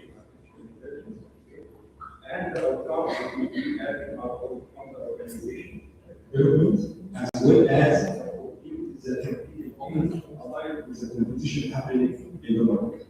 Okay, so I'm saying that the rise of the machine, okay, didn't replace intelligence. However, it exposed who was doing strategy.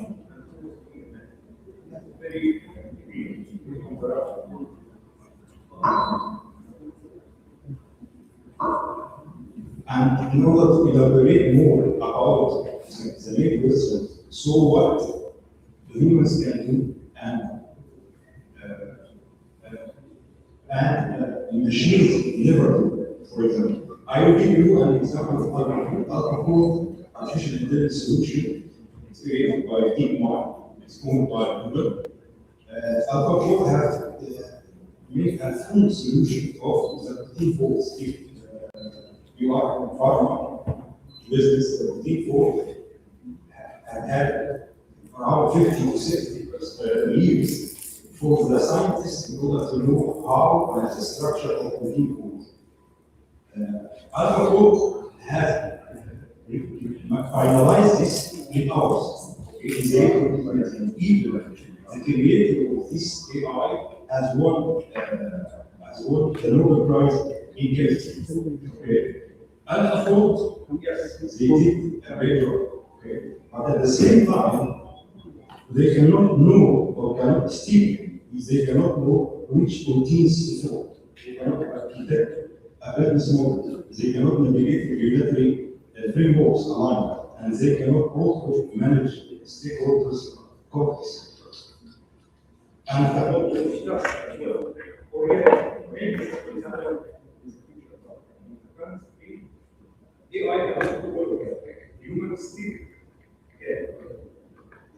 so the machine optimized within those things. But our role as humans is to navigate and validate about these constraints, okay, and these parameters.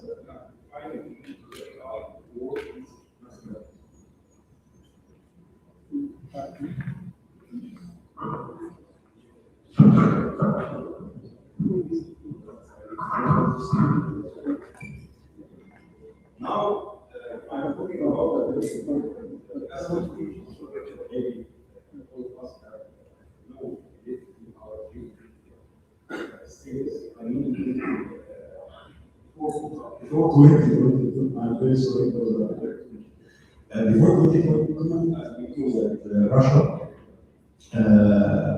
in relationship to the supply chain, Russia already having, you can say, a privilege for logistics, okay, at that time, over China. And most of the companies globally were working and consolidated with Russia, okay, which is efficient, with a good margin price, with a good profitability, and so on and so forth. And when on an annual basis, the Russian-Ukraine dispute happened, all of a sudden, many of the companies have had an impact on the margin as well as profitability and operations as well. But there were other companies who were at the same time of doing the business with Russia because of the resilience. They were communicating with China, okay? They are keeping touch with China, they are keeping parallel wise with China, okay? So these companies, when the halt happened in 2022 and 2023, they survived, okay, and they gain more advantage than the other companies. This is what I want to say about the resilience and the efficiency. You can be efficient to choose a very good supplier which will give you a very high margin profitability or even operating income. But at the same time, don't forget that the point here is not the current time, the point is the future. How you are proactively protecting your organization by keeping resilient with other source of business at the same time. This is very important that I want to highlight. Actually, for the last slide, this is a nice slide. Okay. So, coming again to the AI and the technology, and I think my colleagues have already addressed the AI and the cybersecurity and so on and so forth. Here I am putting something which is very important to the organizations who wants to do transformation. Okay? Many of the organizations, when they are doing transformation, they are starting with technology. Okay? However, this is not the right practice. Okay? You find that organization will get a very high level of technology, S/4HANA or whatever, but at the same time, the mindset is in the 60s and the 70s. Okay? So they exert efforts, they exert costs, and end of the day, and the outcome is a delay in implementation and so on and so forth. So my point of view is that there are main four aspects that add up on a transformation. And the main barrier of transformation is the perception, as I said in the beginning, and the mindset. Okay? Then you are having the mindset, the people, the process, and the technology. If your mindset is seeing finance as a saver of costs or controlling spending, okay, you is one sort of business, okay, or model. But if you are seeing finance as an enabling intelligent capital allocation, okay, it will be a different mindset, okay, and you will integrate more. Okay, so your mindset can dictate what your recruitment of your people. If you are having a wide mindset, you recruit figures who are adding up on their leadership wise as well as technical. You will recruit people and you will deal with people. You are rather than extracting from people the performance, you will enable people for the performance. If you are putting them the platform and the environment that they are willingly doing the performance. In a certain example, I can vividly remember that putting a surveillance cameras or whatever, putting a very harsh distancing motivation for your team to do the things. It will be done, yes, but it will be done on a platform very narrow, okay? It will not add up in the long term. And we see people who are getting out from your organization because you get the performance, you are extracting it, you are not enabling it, okay? So it's not a long-term wise, and it's not as well leadership in learning. So, I'm having here an example without naming the organization.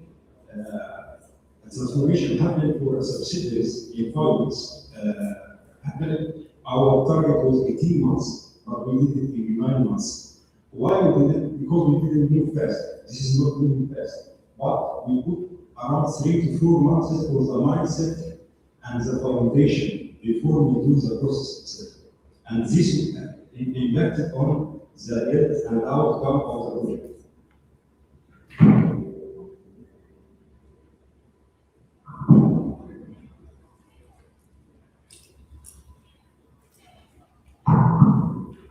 Now I'm talking about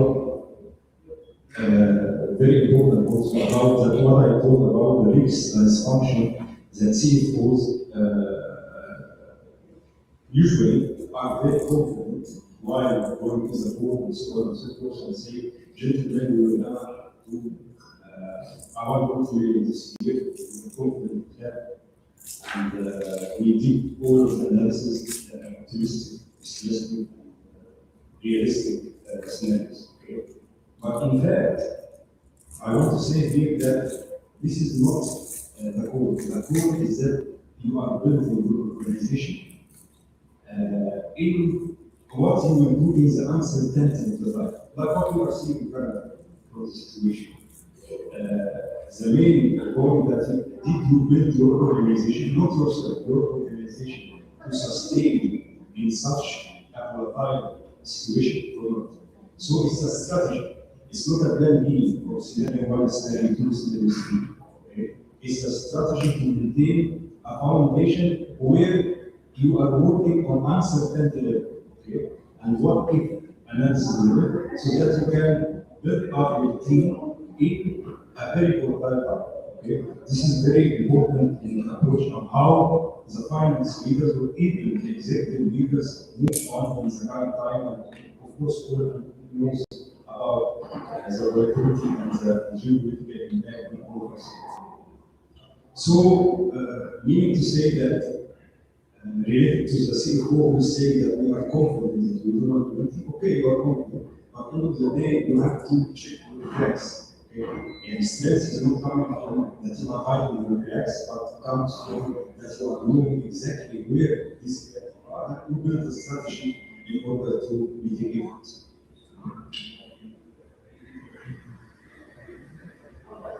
And here you go, the evolution. And what a briefing of what I am telling you related to that we are having a shift. As I began my presentation, we are having a shift. The shift comes from the prediction portfolio to the capability. From the intelligence is centralized, now the intelligence is distributed among all. From certainty theory, that we are certain, as I told, to strategic vulnerability, that you are making a strategy to be vulnerable. Okay?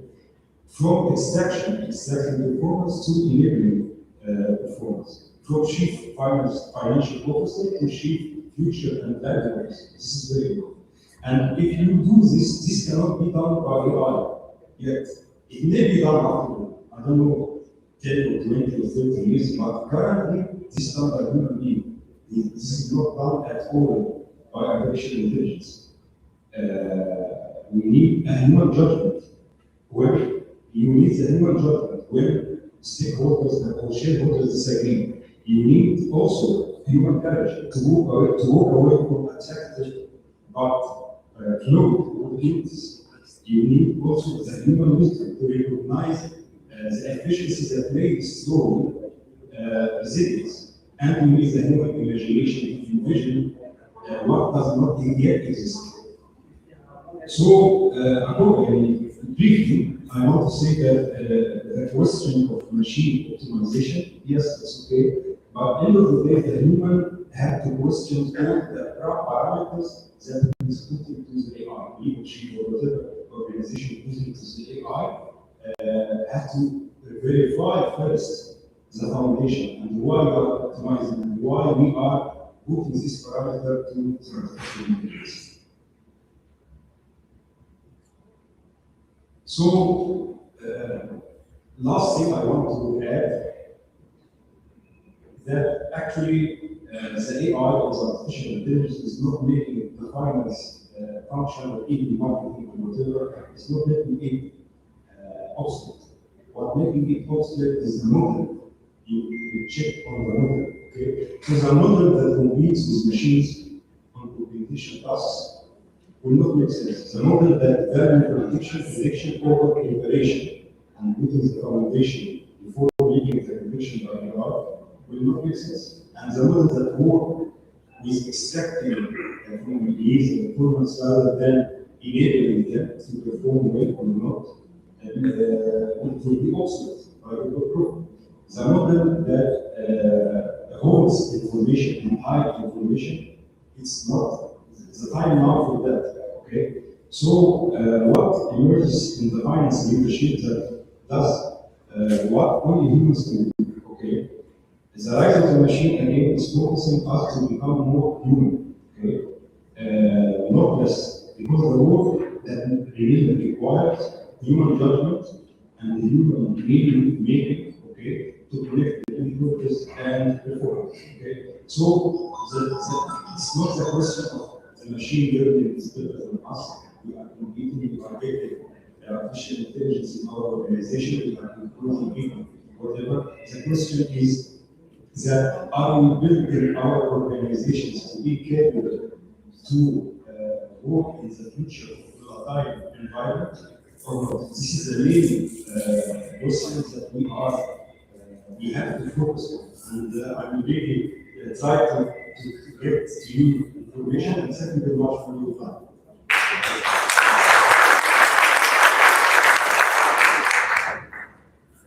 Thank you so much for your insights.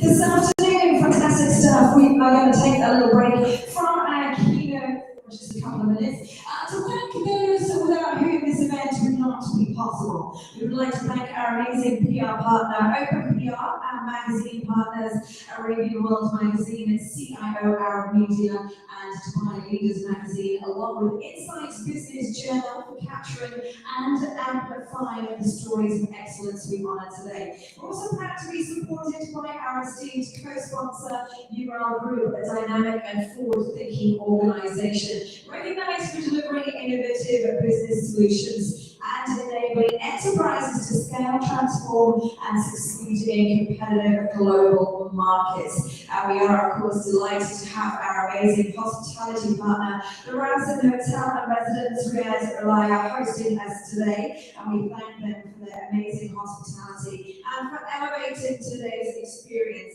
And ladies and gentlemen, the Global Excellence Leadership Awards 2026 is more than just a ceremony, it's a celebration of vision and recognition of innovation and a platform where leadership meets legacy and the vibrant spirit of the region. And I would now like to invite His Highness Prince Ali Assad up to the stage and Denise Mansell from Inside Success Media to come and give out a token of appreciation. So, Manish, if you'd like to come up, and is His Highness here with us as well? Okay, fantastic. Would Prince Ali like to come up as well onto the stage?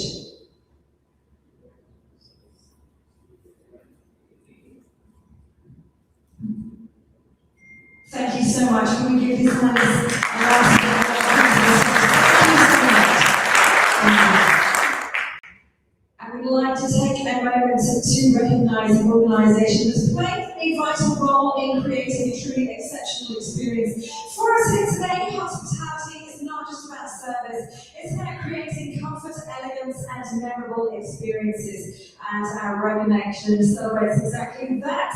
It's our pleasure to present the hospitality partner recognition to Radisson Hotel and Residence Riyadh Alaya for their outstanding hospitality, refined ambiance, and unwavering commitment to excellence, making this gathering a truly memorable experience. Can we please have a representative from the Radisson to come up and take the recognition, please? Do we have someone from the Radisson? Alexa, come up, please join us. Thank you so much. Let's give a nice round of applause. Sultan, thank you so much. If you'd like to come over here, we will give you a nice recognition. Let's give Sultan, representative from the Radisson, a nice round of applause. All of these awards. Fantastic, thank you so much. Beautiful, beautiful, beautiful. Thank you so much.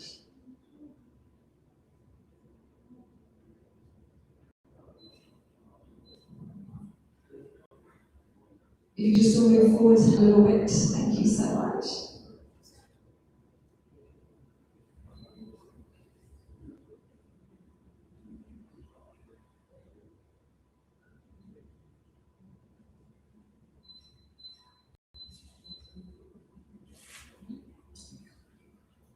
Thank you, gentlemen. Thank you so much.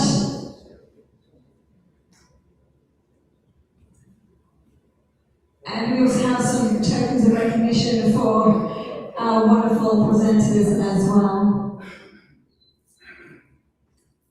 Thank you so much.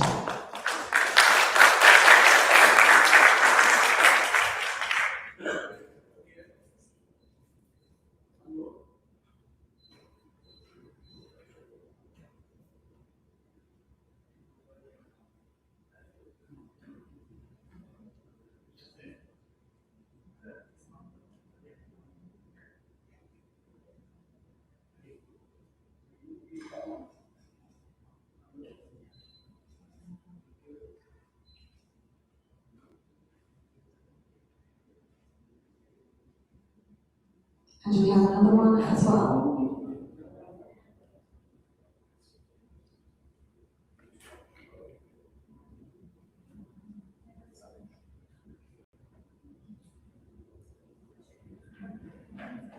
Okay. Thank you so much, tokens right now. Appreciation. Thank you so much, Shukran.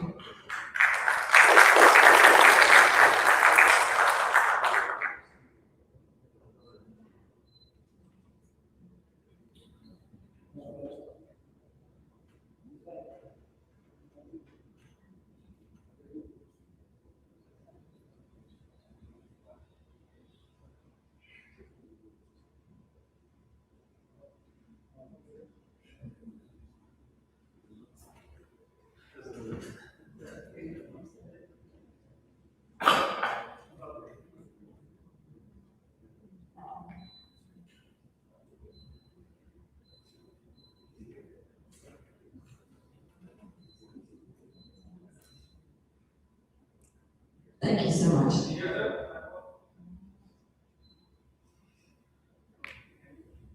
Thank you so much, gentlemen, Shukran. Thank you so much. Wonderful. Thank you. And now, ladies and gentlemen, we have the Award for Leadership and Innovation, steering FinTech through complexity and change goes to Dave Van Niekerk, Chief Executive Officer of Neural Group.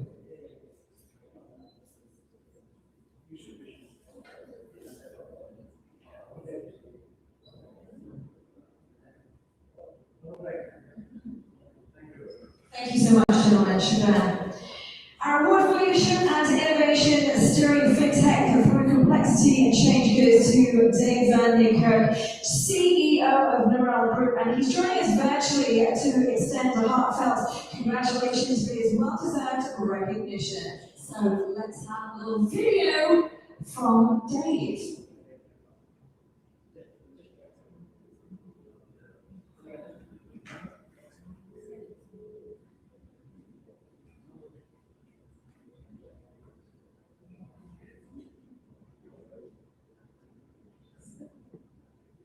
We find it.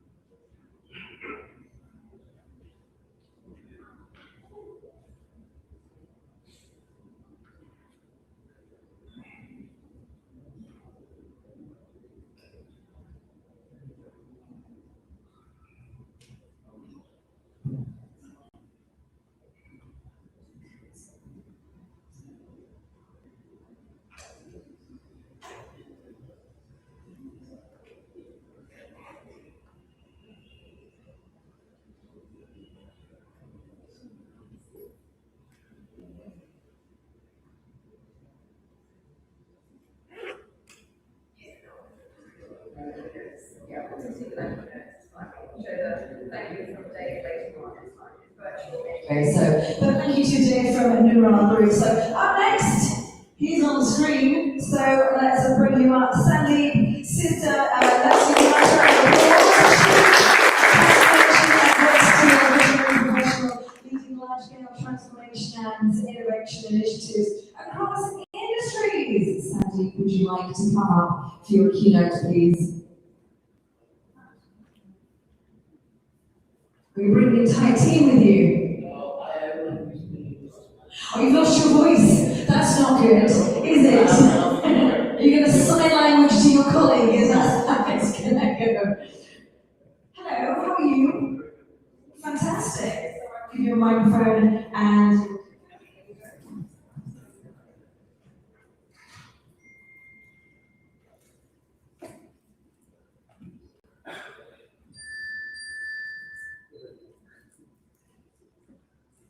All right, awesome. All right, just to start real quick, I want to give a quick intro to Redstone. We are a business-first consultancy firm focused on technology. One thing we noticed, across the industry over the course of many years, the world has existed, is there is always an optimal solution to every problem. And back in the 90s, the 80s, as manufacturing evolved, as the industries evolved, Excel came in. Excel was a huge game changer, let's say, to many different industries. It was an optimal solution to many different financial firms, institutions, and so on and so forth. Currently speaking today, Excel is starting to become an overlay as opposed to a solution. AI is a buzzword we're all hearing, but the fact of the matter is, it is the future. And with that said, we want to highlight a specific business case with a client that we have worked with before. So just to highlight some key metrics. This specific institution has 11 billion units on shelf. They are a packaging company. They have 67 sites in 17 different countries. If we look at this specific institution, they weren't really looking at a technology to use because it didn't exist. If you look at their business model as well, it's very, very unique. It's very profitable working for business, and honestly speaking, working with that many others directly. And with that said, once again, go back to the first one, there wasn't a solution for the business problem. And their work was honestly speaking quite semi-automated. It's very reliant on Excel and a lot of manual work, let's say. But it goes back to my first point, there's always an optimal solution. I'll hand it over to my colleague, who will run VP operations at that point, who will talk about the solution.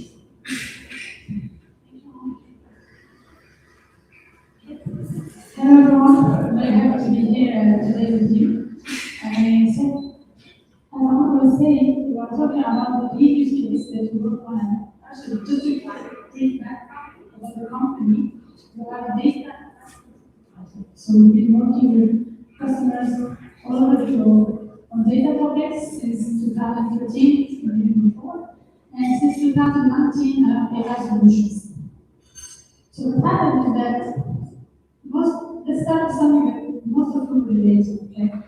The local class, which is a customer talking about today, factories. But this applies to a lot of other sectors and industries. The main challenges were that the system they have to plan were very big. And planning was the core of their operations, core of their business. So when we say business planning, they had a lot of planning, but it was built a lot of years, even decades. So it was very good, very robust, but very difficult. Any adjustment they need to do, it will take a lot of time, manual efforts, direct on specific experts they have. So the world is moving and it's moving fast, and the world is taking up. And the second part is really about the experts as well. So today, these experts that are doing the plans needs to be really users that know inside out the business. And they know by feeling what is the right decisions to make. So the question for them was, okay, what if the experts were not available? And the third part is about the response time. So demand is changing, it is always changing. So the time when you see the demand, when you make a decision, when you validate the decision, and then you execute it, the situation has already evolved. So how to keep up with all of this? So today the question was, how can we work from reactive planning, manual work, long time, dependency on experts, more proactive, more fast, more scalable. And this is where the AI comes to pictures. So how do we respond to these challenges? So we thought together, what should we do to achieve this vision? And today, as we were saying, we said it's 57 sites. So we go like big bang transformation. Actually, we did more. So we think big, but we started small. And we selected one plant, one environment, where we can improve and prove that. And first we started by doing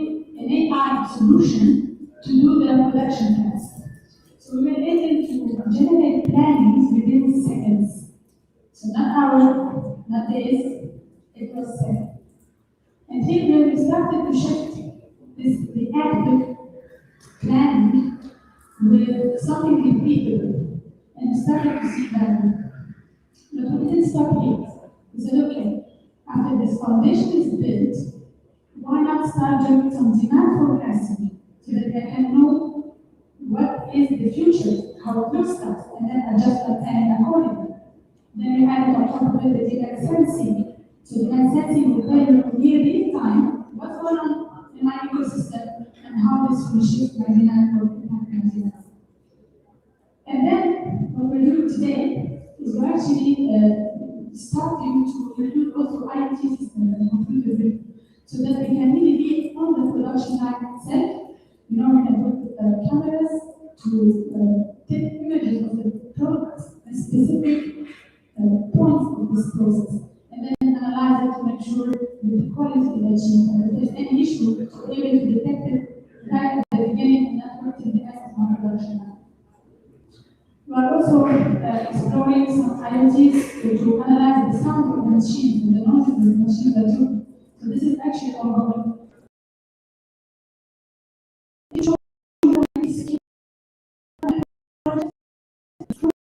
That we had taking into consideration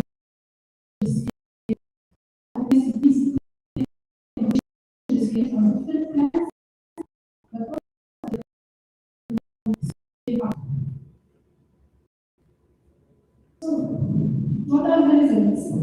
So as you can see, when we deploy this AI for generating plans, we were able to do it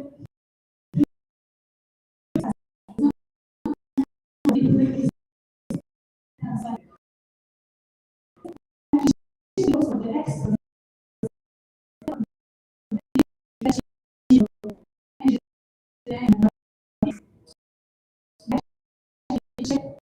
how to shift their role from this repetitive spreadsheet headache to really how to improve their process. And last, we're able to do this AI for plans. We said, okay, I want to be flexible in the way. It depends what to do my channels and actually reduce the waste. Not only about time, it's also what is actually happening from my production. This is actually what efficient policy or advantages that they got from this AI solution.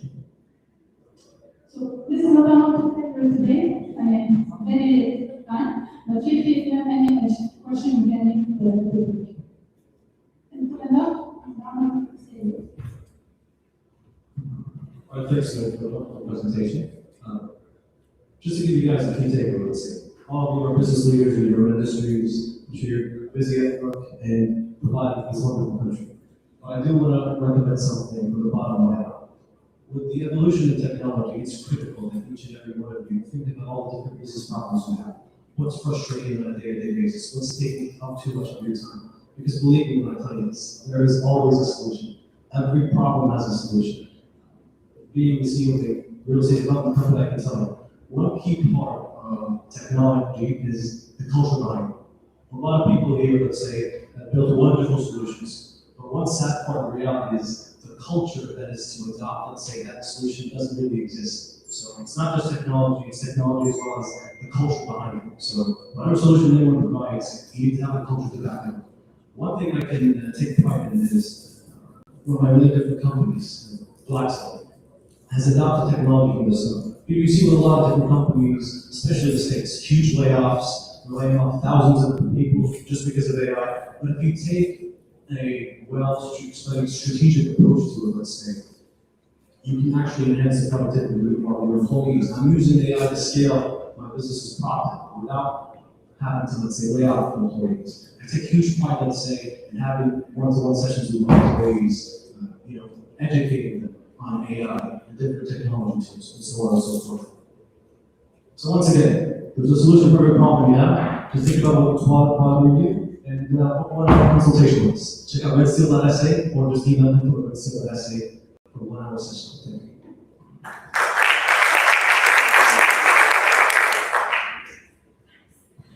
you. It's what happens when dress is made for women that are 6 foot tall, not 5 like me. Thank you so much for that amazing presentation. Up next, we're going to be hearing from the chairperson of the Summer Fair Company, an inspiring leader known for her excellence in business strategy, leadership development, and organizational growth. Please let's welcome Lata Galapali to the stage. Lata, come up and give you a wonderful presentation. How are you today?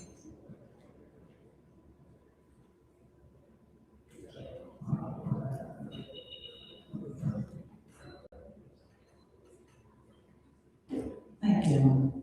And to you. Let me tell you about an experiment of my professor from Dartmouth, Robert Kleck. He took 2 sets of people. He took a set of people rather, made 2 groups. On one, he took one set, he drew scars on their face, and on the other set, he drew nothing. And he sent these 2 groups out to have conversations with other people. The one with the scar reported that they were feeling awkward, they were not sure, they didn't know how to approach people, they didn't know how to speak to people. Whereas the other set said everything was normal. They didn't feel any hesitation to approach somebody new and to have a conversation with them. But what the professor did not tell them, that once he drew the scar, he also removed it. So they actually went out with clean faces, they had nothing on their face. They went out believing they had this scar, this mark on their face, and were very apprehensive. And that's how they felt people would perceive them. We grew up with influences all around us, showing us, shaping us, sometimes forcing us to see things in a certain way. We have ideas and thoughts guided by those influences, which make us take decisions as we go through our lives. We go into a meeting, for example, or an event, expecting things to go in a certain way. And when they do, we tell ourselves, see, I thought it's going to go that way. That is the power of the mind. It goes also to show that the mind can be controlled. We can train our minds to think without any of these biases or influences that may skew them in some way, and we can see that they are skewed because the results are not what is expected. As a leader, we have to be able to influence and guide the minds of those who follow us, or those who are dependent on us for the right decision at the right time. As an investment banker, I have been doing mergers and acquisitions. I was in the unenviable position of being the only female drop in an entirely male ocean, something like 10,000 men to just me. One can feel awed or alienated in that position, but to show leadership, capability is the only criteria. If I'm capable, I deserve to be in that hot seat, regardless of who I am, where I come from, what I look like, what I talk like. I will be effective. And I was effective. I built my reputation solely on capability. Perhaps I'm a born disruptor as well.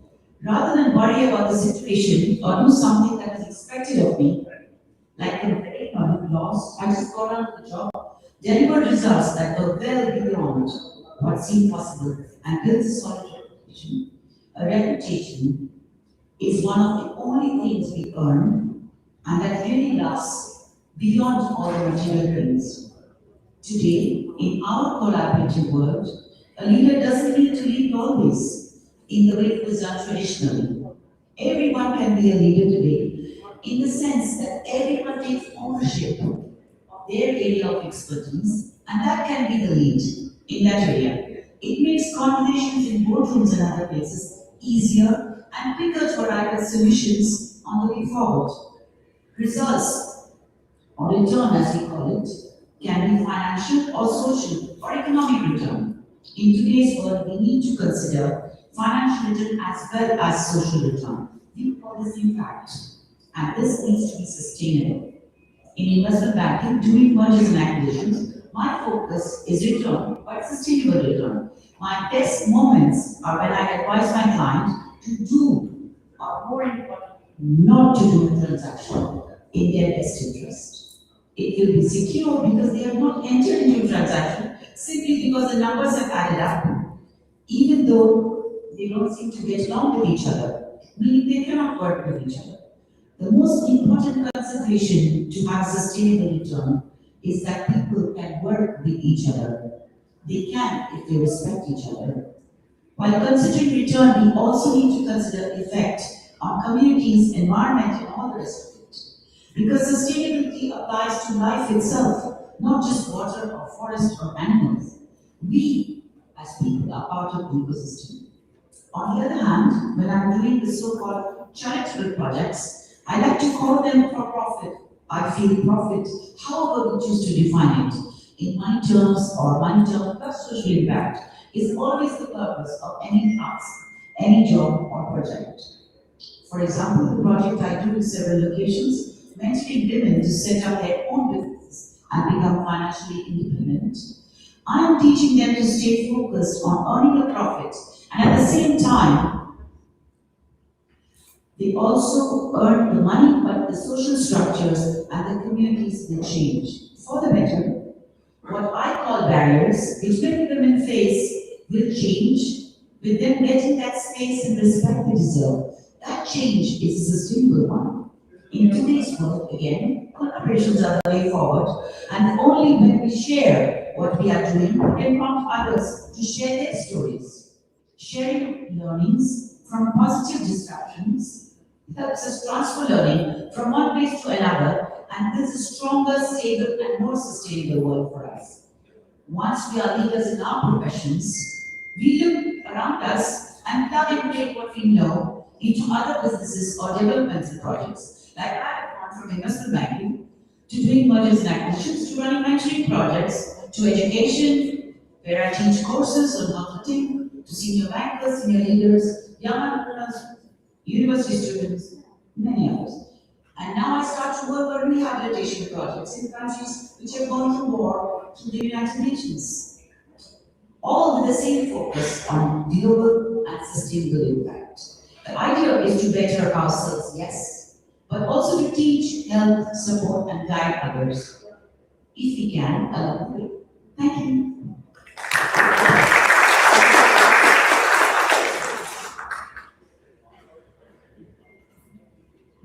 Short and sweet, Lanta, thank you so much. I appreciate that. Thank you for your wonderful insights. And just a little announcement here, our workshop properties. We do have one seat down if one of you wants to come down, or we have reserved table one for you there if you would like to move. Thank you so much. And we're going to have our final keynote speaker of the day up next, CEO of Table Finder, an innovative entrepreneur who transforms the dining and hospitality experience through smart technology and solutions. Please welcome Dr. Ahmed Hanafi. Dr. Ahmed, please come up and say so much for this afternoon.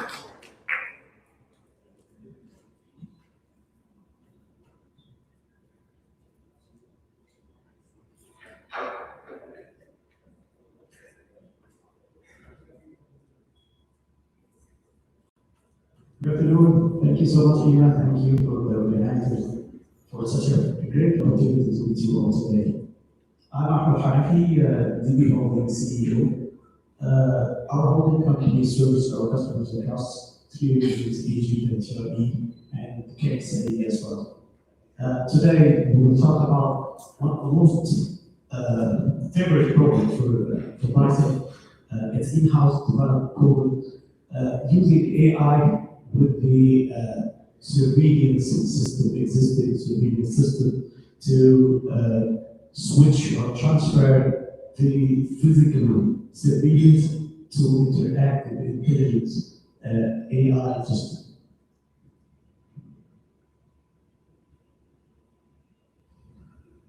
First, let me start with a single question, please. How many cameras on your organization today? Average number. How many cameras, active cameras, in your organization today?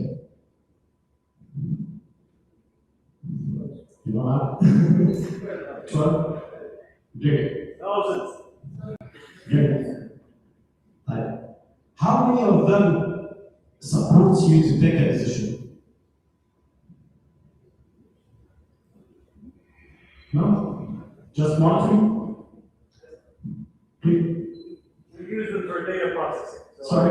we use them in commercial projects to count how many people go into different, let's say, retail shop.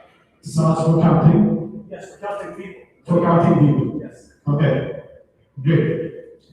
So, today, the most organizations don't have to be a problem. They have an intelligence problem. Okay? Cameras are everywhere, but they are passive. They record, but they don't understand. So, what happens? Incidents happen, and reports come later, and the decision is come too late.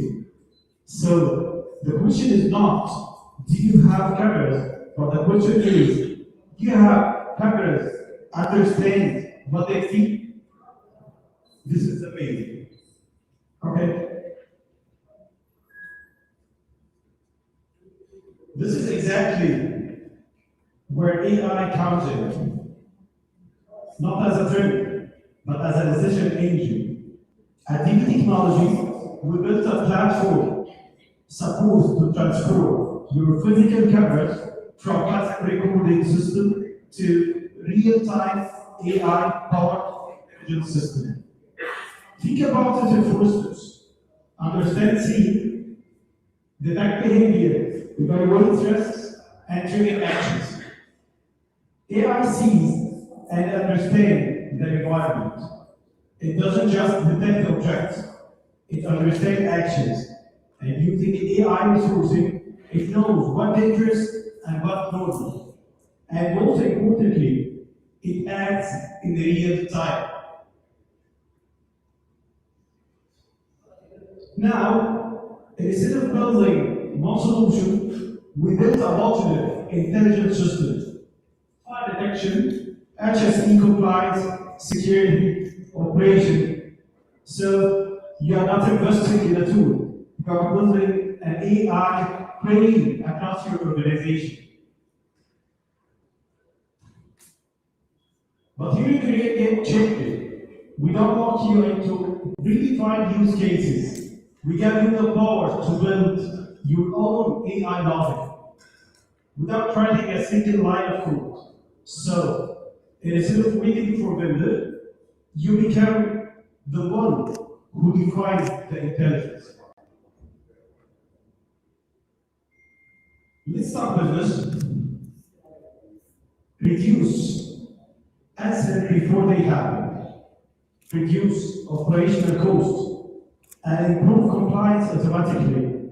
Increase efficiency using real data. This is not about technology. This is about ROI in real-time decisions.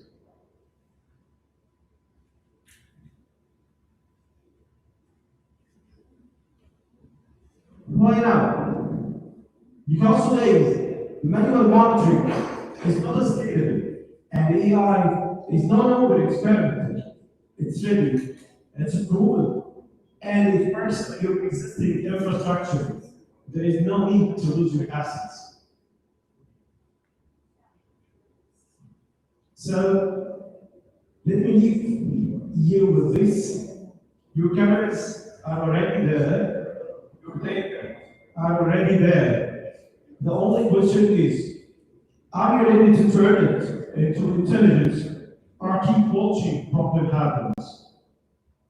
If you are ready for innovation, let's connect. Thank you so much.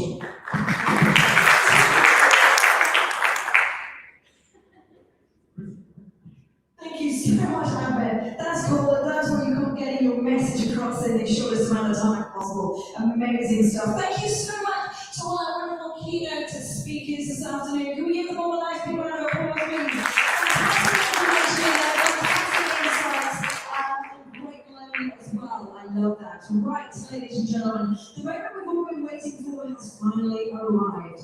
Welcome to the most prestigious segment of the day. It is the Global Excellence and Leadership Awards 2026. And today we're coming together to celebrate your outstanding achievements, visionary leadership, and remarkable contributions across industries, both from our distinguished guests present here and those joining us virtually from around the world. I would like to ask our two presenters to come to the stage, please. Could I please invite His Highness Prince Alan Sachs come up to the stage to present our awards? Is that okay? Thank you, sir. If you'd like to come up, and Manish Bansal, Inside Success Media. Manish, let's give them both a nice round of applause. I know you don't like this. If you are a wonderful recipient today, I have two requests, actually three. Come up here with a nice spring in your step, a big smile on your face, and I will give you a few seconds to say a nice thank you to whoever you wanted to say thank you to. So, are we ready to get these awards underway? That was not very enthusiastic, guys. Are we ready to get these awards underway? Yes. There we go. And we want nice lots of energy, nice big round of applause for each one of our winners. So award number one goes to the Arab World's Top Chief Commercial Officer, leading with impact in 2026. And that goes to Ahmed Khalifa, Chief Commercial Officer of Lendo. Let's give it a round.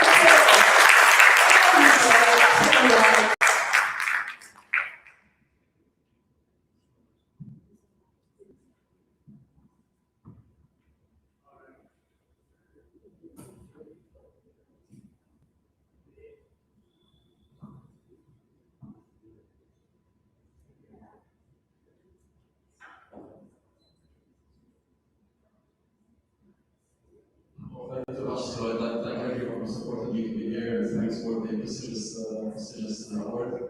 Thanks for Chris. Thanks so much for this award. So glad to be in Saudi Arabia and just have this achievement on that. So thanks so much. Appreciate it. Thank you. Thanks everyone. Thank you and congratulations to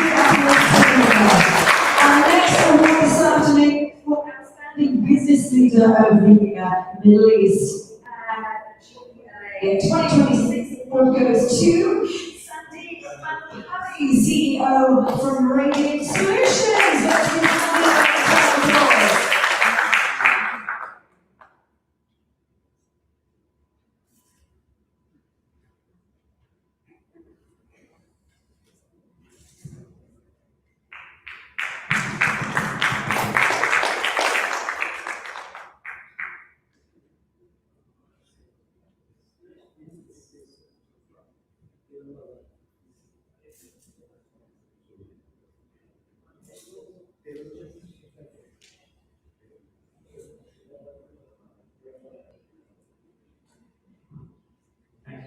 On the outset, I'd like to thank Inside Success for this recognition. This is a special day for me because I'm celebrating my birthday. My family is here for the first time when I'm taking an award, so it's really a great. And I'd like to thank all my colleagues, all my team who supported me. And lastly, to this land and these people who embraced me for these 18 years and gave me a lot in this country of Saudi Arabia. Thank you. And a big happy birthday to you. Congratulations. I'm not going to ask you how many years young you are. Up next, we've got our award for the most trusted travel and tourism company. And that award goes to a representative from Thabat Aviation Company. Do we have a representative from Thabat Aviation? Please come back to our award this afternoon.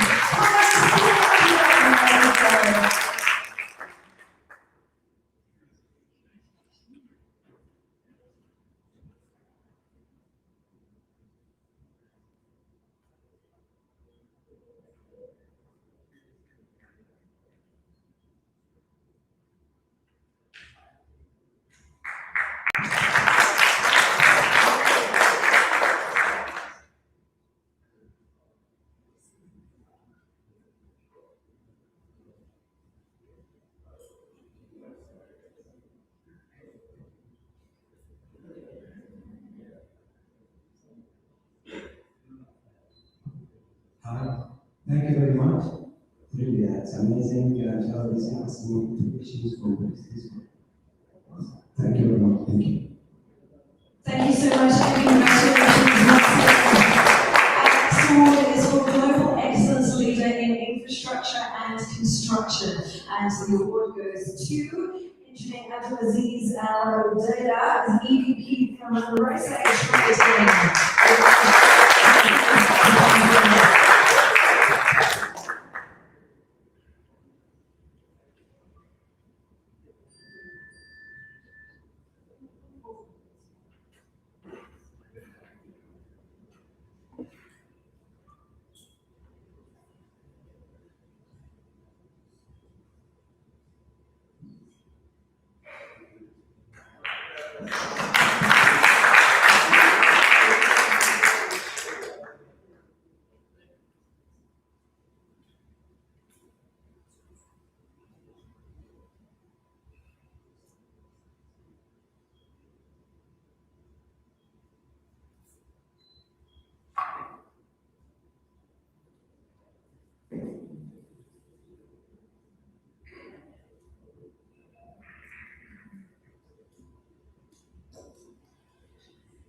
Thank you. Thank you, everybody. Welcome. I'm happy.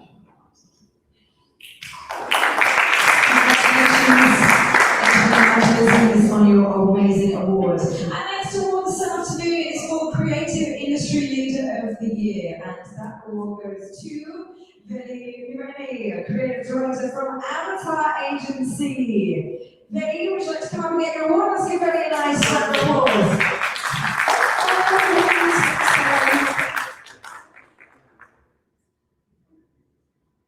Let's change your slide. There we go. Thank you so much. Sorry.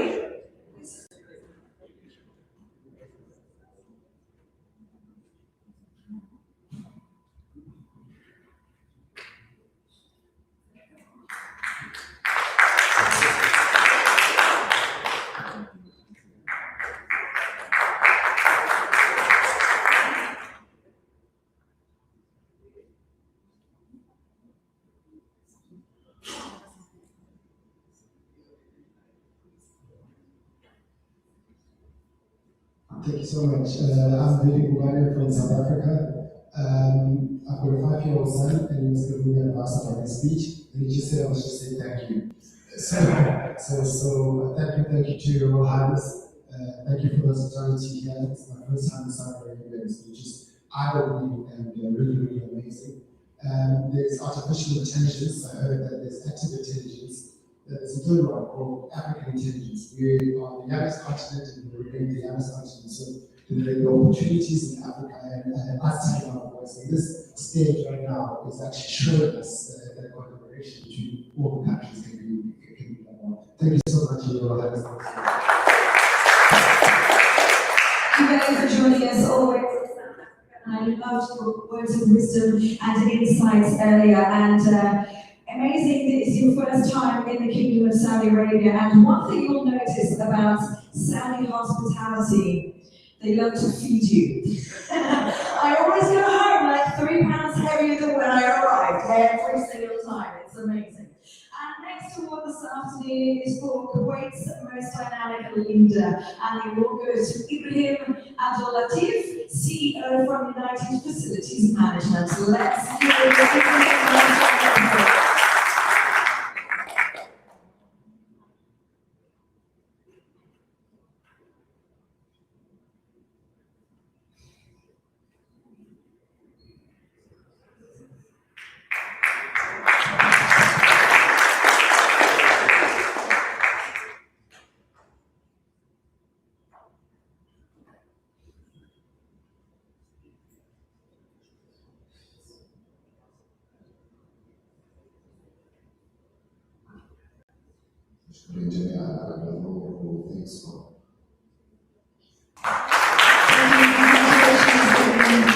Our next award is for Luxury Catering and Event Management Company of the Year. And that goes to Crystal Events and Catering Company. Can we request Bilal Bazin, Managing Owner, to come up to the stage?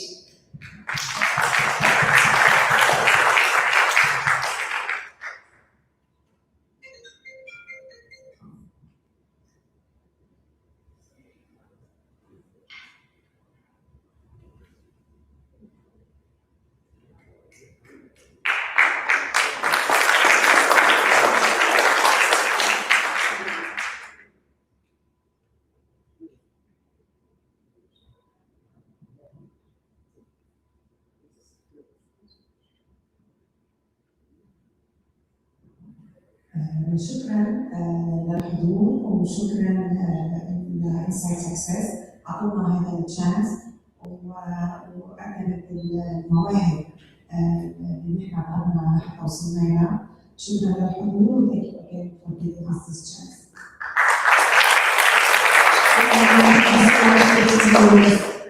Our next leader advancing the food industry standards and business growth, and that award goes to Dr. Yusuf Al-Amran Abdulaziz.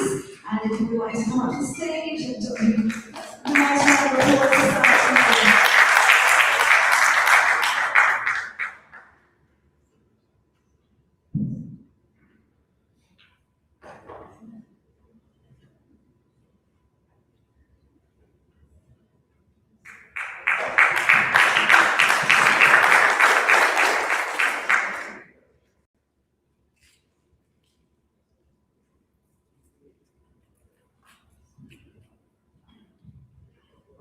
السلام عليكم، شكرا لكم جميعا على تلبية الدعوة، إن شاء الله نتفرج مع بعض إن شاء الله. Congratulations once again. Our next award is for Most Transformational Leader in Digital Transformation, and that award goes to Vanda Al-Hiashani, VP from STC.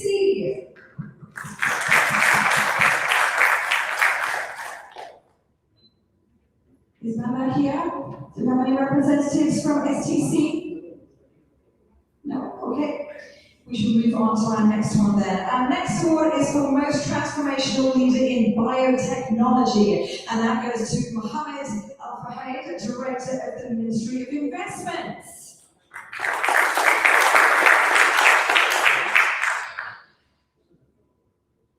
Don't think Mohammed is here this afternoon. Our next award then is for Excellence in Strategic Marketing and Leadership and Digital Innovation, and that goes to Islam Al-Shawkani, Marketing Director, and Dr. Hayat Al-Khari Hospital.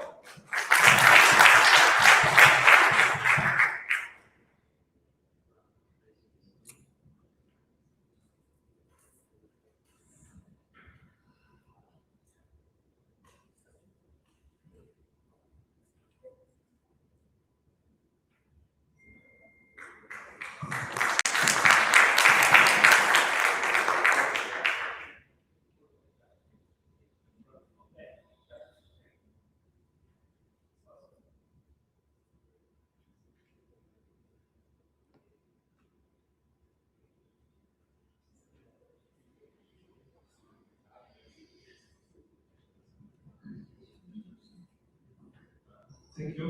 I really appreciate it to be in such a valuable platform, and really we believe that it's more steps toward the future of the digital innovation. And thank you. Once again. Next award is for Most Impactful Healthcare Leaders of the Year, and that goes to Sarah Al-Hunain, Director of Risk Governance and Patient Safety at Prince Sultan Military Medical City. Let's give it a shout. Started off our keynote presentations, of course, today.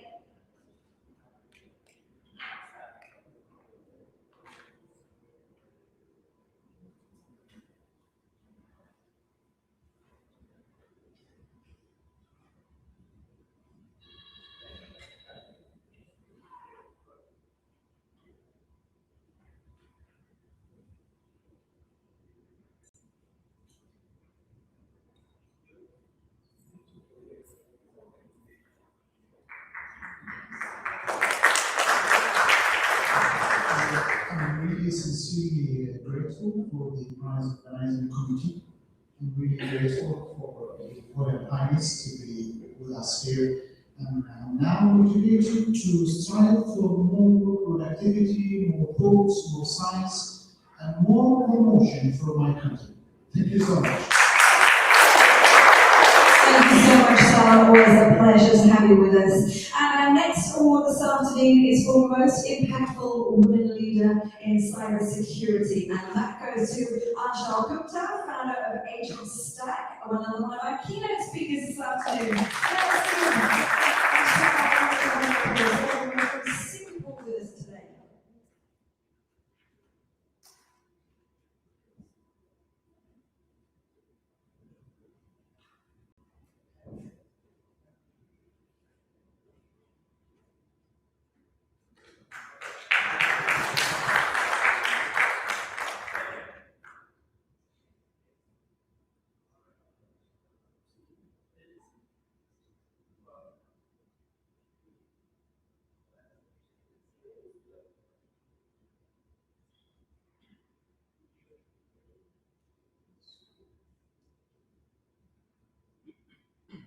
Thank you, everyone. I'm hoping that the country will be cyber safe.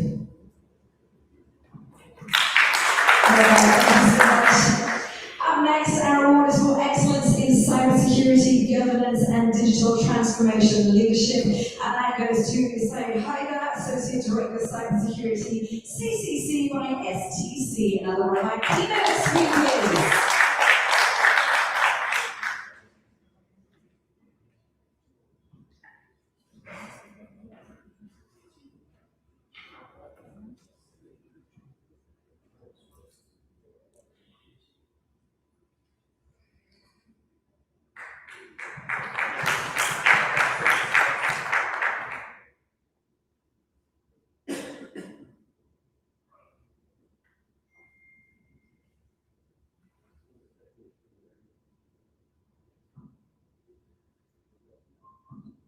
Thank you so much for this success. Thank you for organizing and everyone, jury who allowed me to be in this. It's great to recognize for your work, for your effort in the domain, for industry, and for your peers. Thank you so much. Thank you, sir. Congratulations once again. Up next, we are awarding the Finance Director of the Year. It's the Strategic Excellence Award. And it goes to Mohammed Abdul Ali, Finance Director, Elite Resources Center.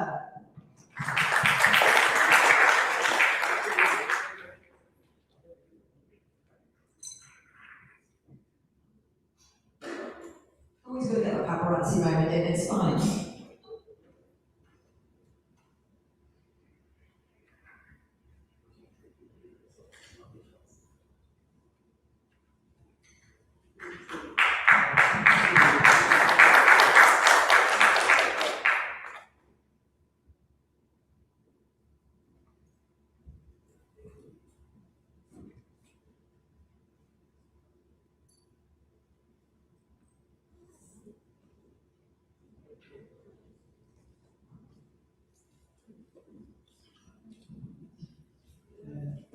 This recognition values and the organizers of the event.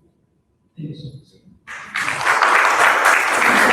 Congratulations, Mohammed, once again. Our next award is for the Global Titan in Finance and Business Transformation. And that goes to Mohammed Bilal, Group CFO, Board Member, and Sanasco Holding.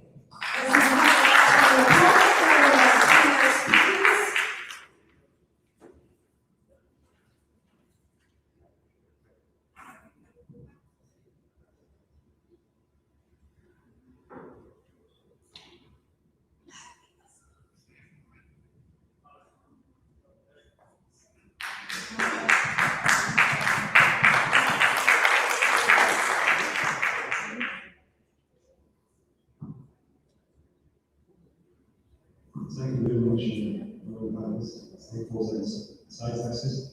I want to get this opportunity to advise also the board of audience to learn their own, validate the truth, and maximize your potential. Thank you so much. Congratulations once again. Our next award is for Global Leader in Digital Transformation and Strategic Innovation. And that goes to Sandy Sister, Chief of Transformation.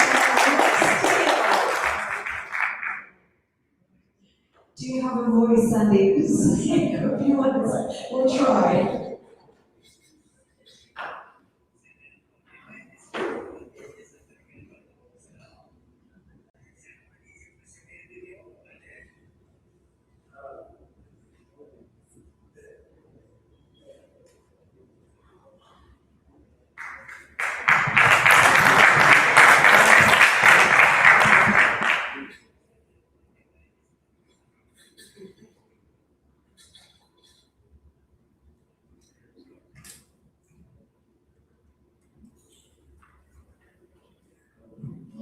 everybody says thank you.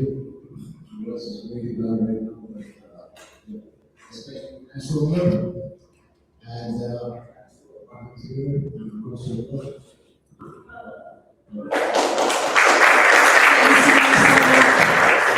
Get the hot honey now going. We're getting some of that later. Up next, we are awarding Saudi's top visionary women leader in healthcare and innovation. And the award goes to May Iskandarani, Director of Nursing, King Fahad Military Medical Complex. Is May here? She's not here, but let's give her a nice round of applause. Make sure she gets that amazing award. Next up, we are awarding the HR Innovation and People Leadership Excellence Award, and it goes to Sultan Al Jawan, Human Resources Director. Sultan, are you here?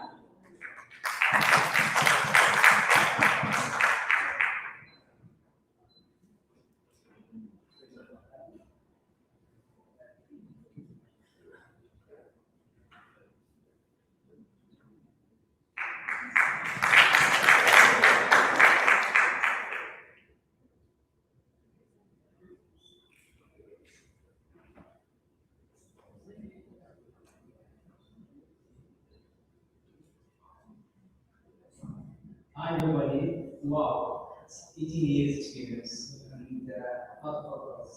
I'm happy we here with you guys and thank you for that and I don't know how to say it, thank you for my family too. It's good. Thank you. Up next, we are awarding Saudi Arabia's premier hospitality leader, redefining luxury workspaces. And that goes to Ali Shah, co-founder and creative and technical director at Collapse Workspaces. Let's give Ali a nice round of applause. And Ali created something out of necessity during COVID and is doing exceedingly well right now.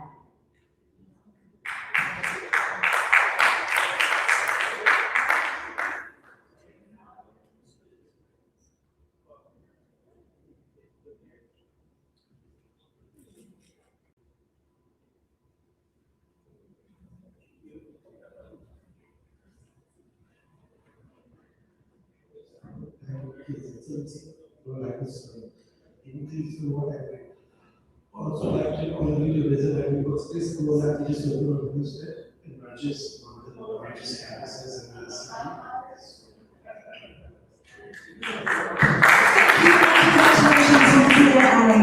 Our next award is for the League of Successful Business Women to Know in 2026. And that goes to Nata Dilapali, chairperson of Supple Fair Company. Nata, give me an award, please. Let's give her a nice round of applause this afternoon.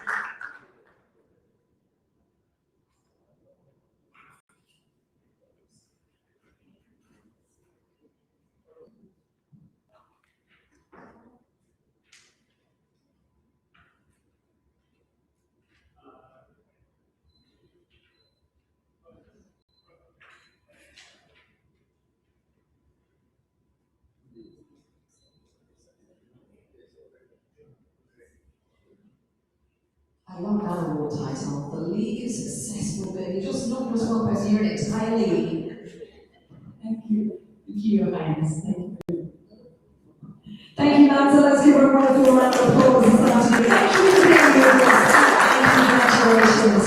Up next, we are awarding the Driving the Next Era of Healthcare and Catering Excellence.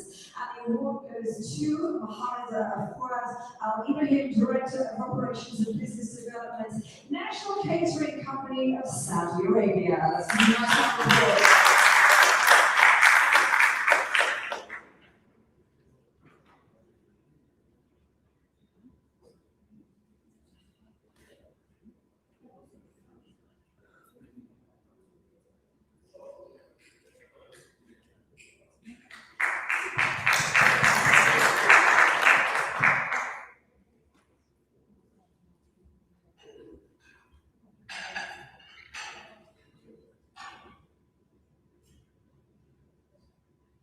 Thank you so much for this opportunity, and please I want to speak in Arabic because someone now I think he watched me but he don't know English.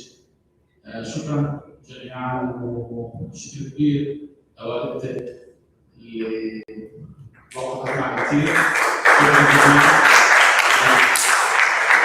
Thank you so much, and congratulations once again. Up next, we are awarding the Top Inspiring Supply Chain Leader of 2026, and that goes to Mansour Al-Balushi, Director of Supply Chain and Business Services at CPX.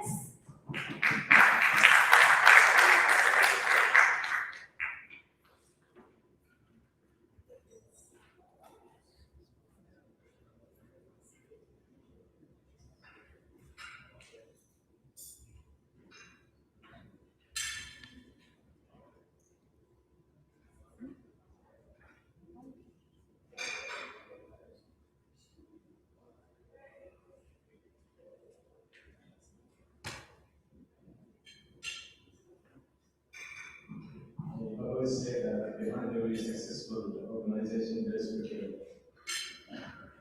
Actually, I'm very happy and honored to be here today. I just yesterday arrived in our body, and it's always special to be here. Thank you. And thank you for joining us from Abu Dhabi. And our next award this afternoon is for Global Business and Investments Migration Leader of the Year. And that goes to Varun Singh, Founder and Managing Director at Sophia's Investments Migration Inc. Varun, would you like to come up and get your award? Is Varun here?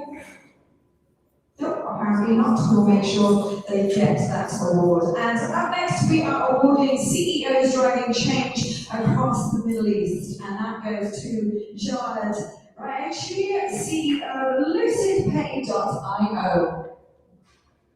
Is Jawad here? We'll give him a round of applause and award.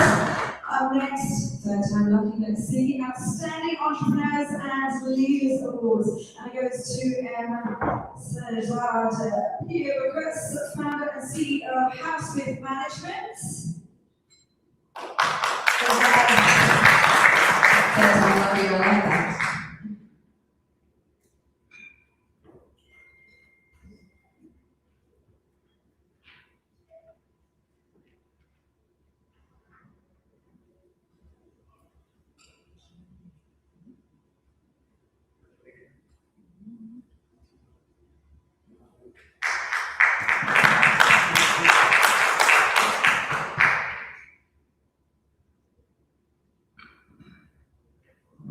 Thank you very much. It's an honor to receive this award from His Highness.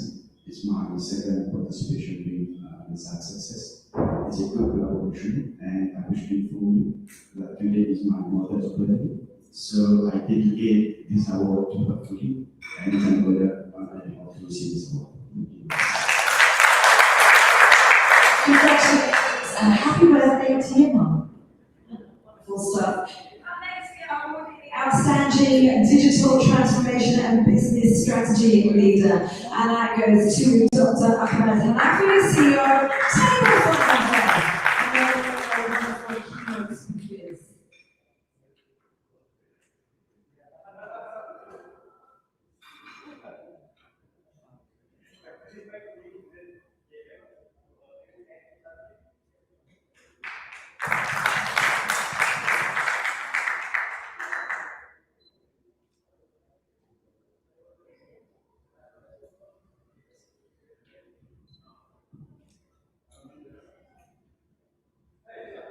Thank you so much for the donation.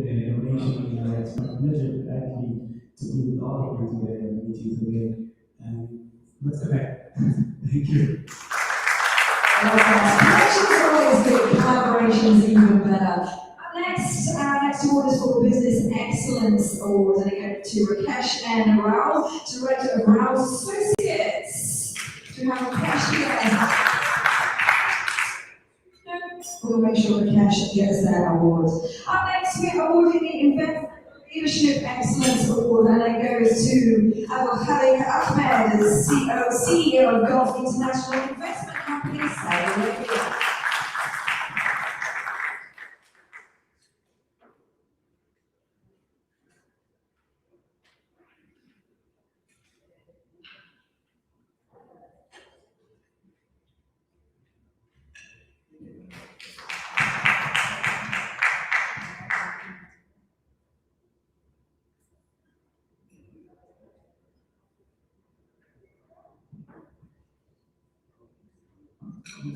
I think flatter and humbler are two sort of notions that flow right now.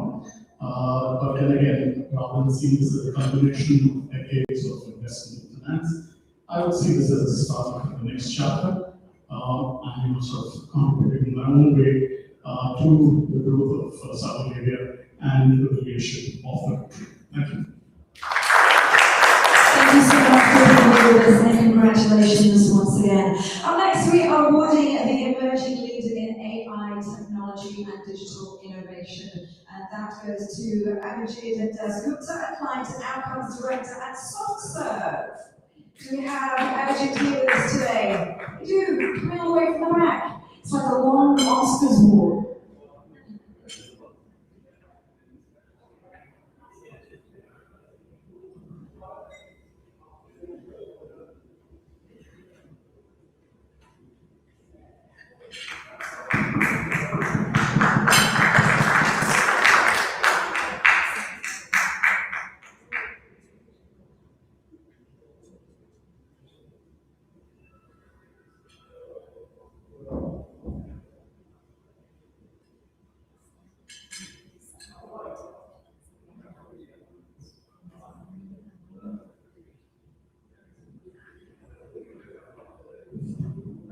Good afternoon, everyone. I'm really delighted to receive these prestigious awards of His Highness, and I'm really thankful to the organizer, Inspire Success, and the jury member who have actually shortlisted my profile. And I'm really thankful to my team in SoftServe family, and also to my family and friends back in India. Thank you so much. Thank you so much for being here with us today. Up next, we are awarding the Global Excellence in Real Estate Development, and it goes to Rashid Properties. We have representatives of Rashid Properties. Thank you so much.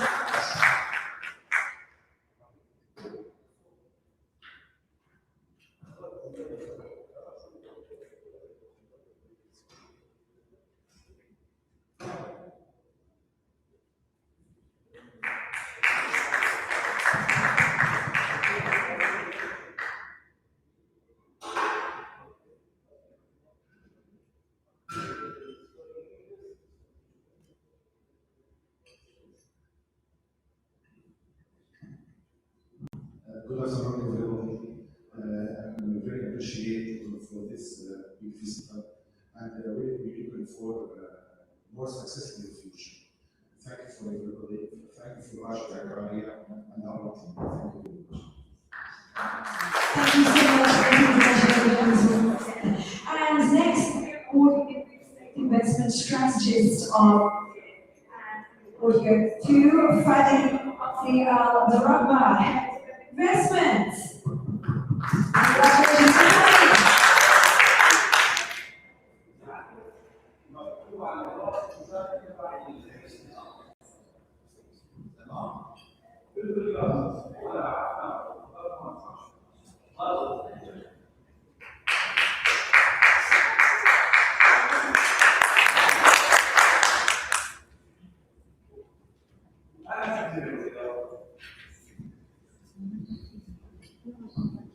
Thank you so much for the recognition. Most important thing in our industry, we're so happy to be contributing digital technology, especially in this part. Once we implemented project, we already implemented 120 industries within real estate industries. So we're always happy to look into any land investments and the opportunities. We're happy to unlock the value of the land itself. And we will be aligned with the vision of 2030, and we say we can convert it from Kham ila Ilham. Thank you so much. Thank you so much. And that, ladies and gentlemen, brings us to the end of our physical award presentation. So let's give a wonderful round of applause to all our winners.